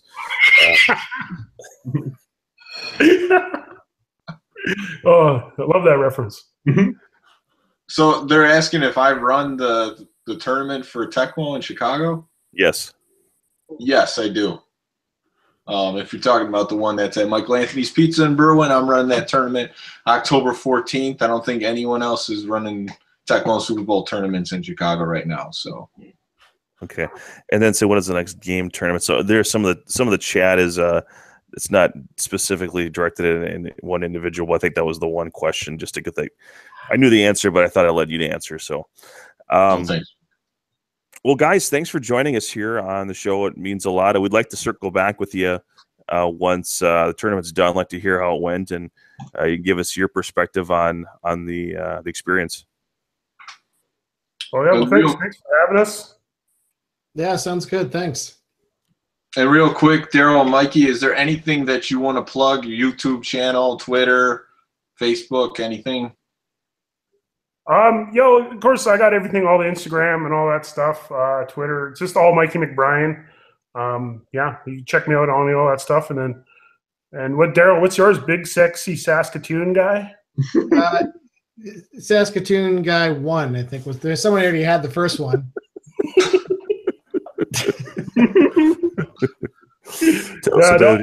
It's a great community, and you know the Tecmo Bowl in NHL '94 will always forever be intermixed in this. So the more that people can work together, the better everyone will be. I agree. Mm-hmm. All right, so thanks guys for coming on, and like Troy said, we'd love to have you back even next month just to talk about how the tournament went, because this is a big time tournament. Got the documentary reveal, big cash prizes. So if you want to come on next month to talk about it, we'd love to hear from you guys. Sounds good. We'll do it. All right, cool. All right, that's going to wrap it up for tonight. If you haven't signed up, sign up. Go to Vegas, September 30th, big time NHL 94 tournament. And that's it for tonight. Thanks for watching. Take care.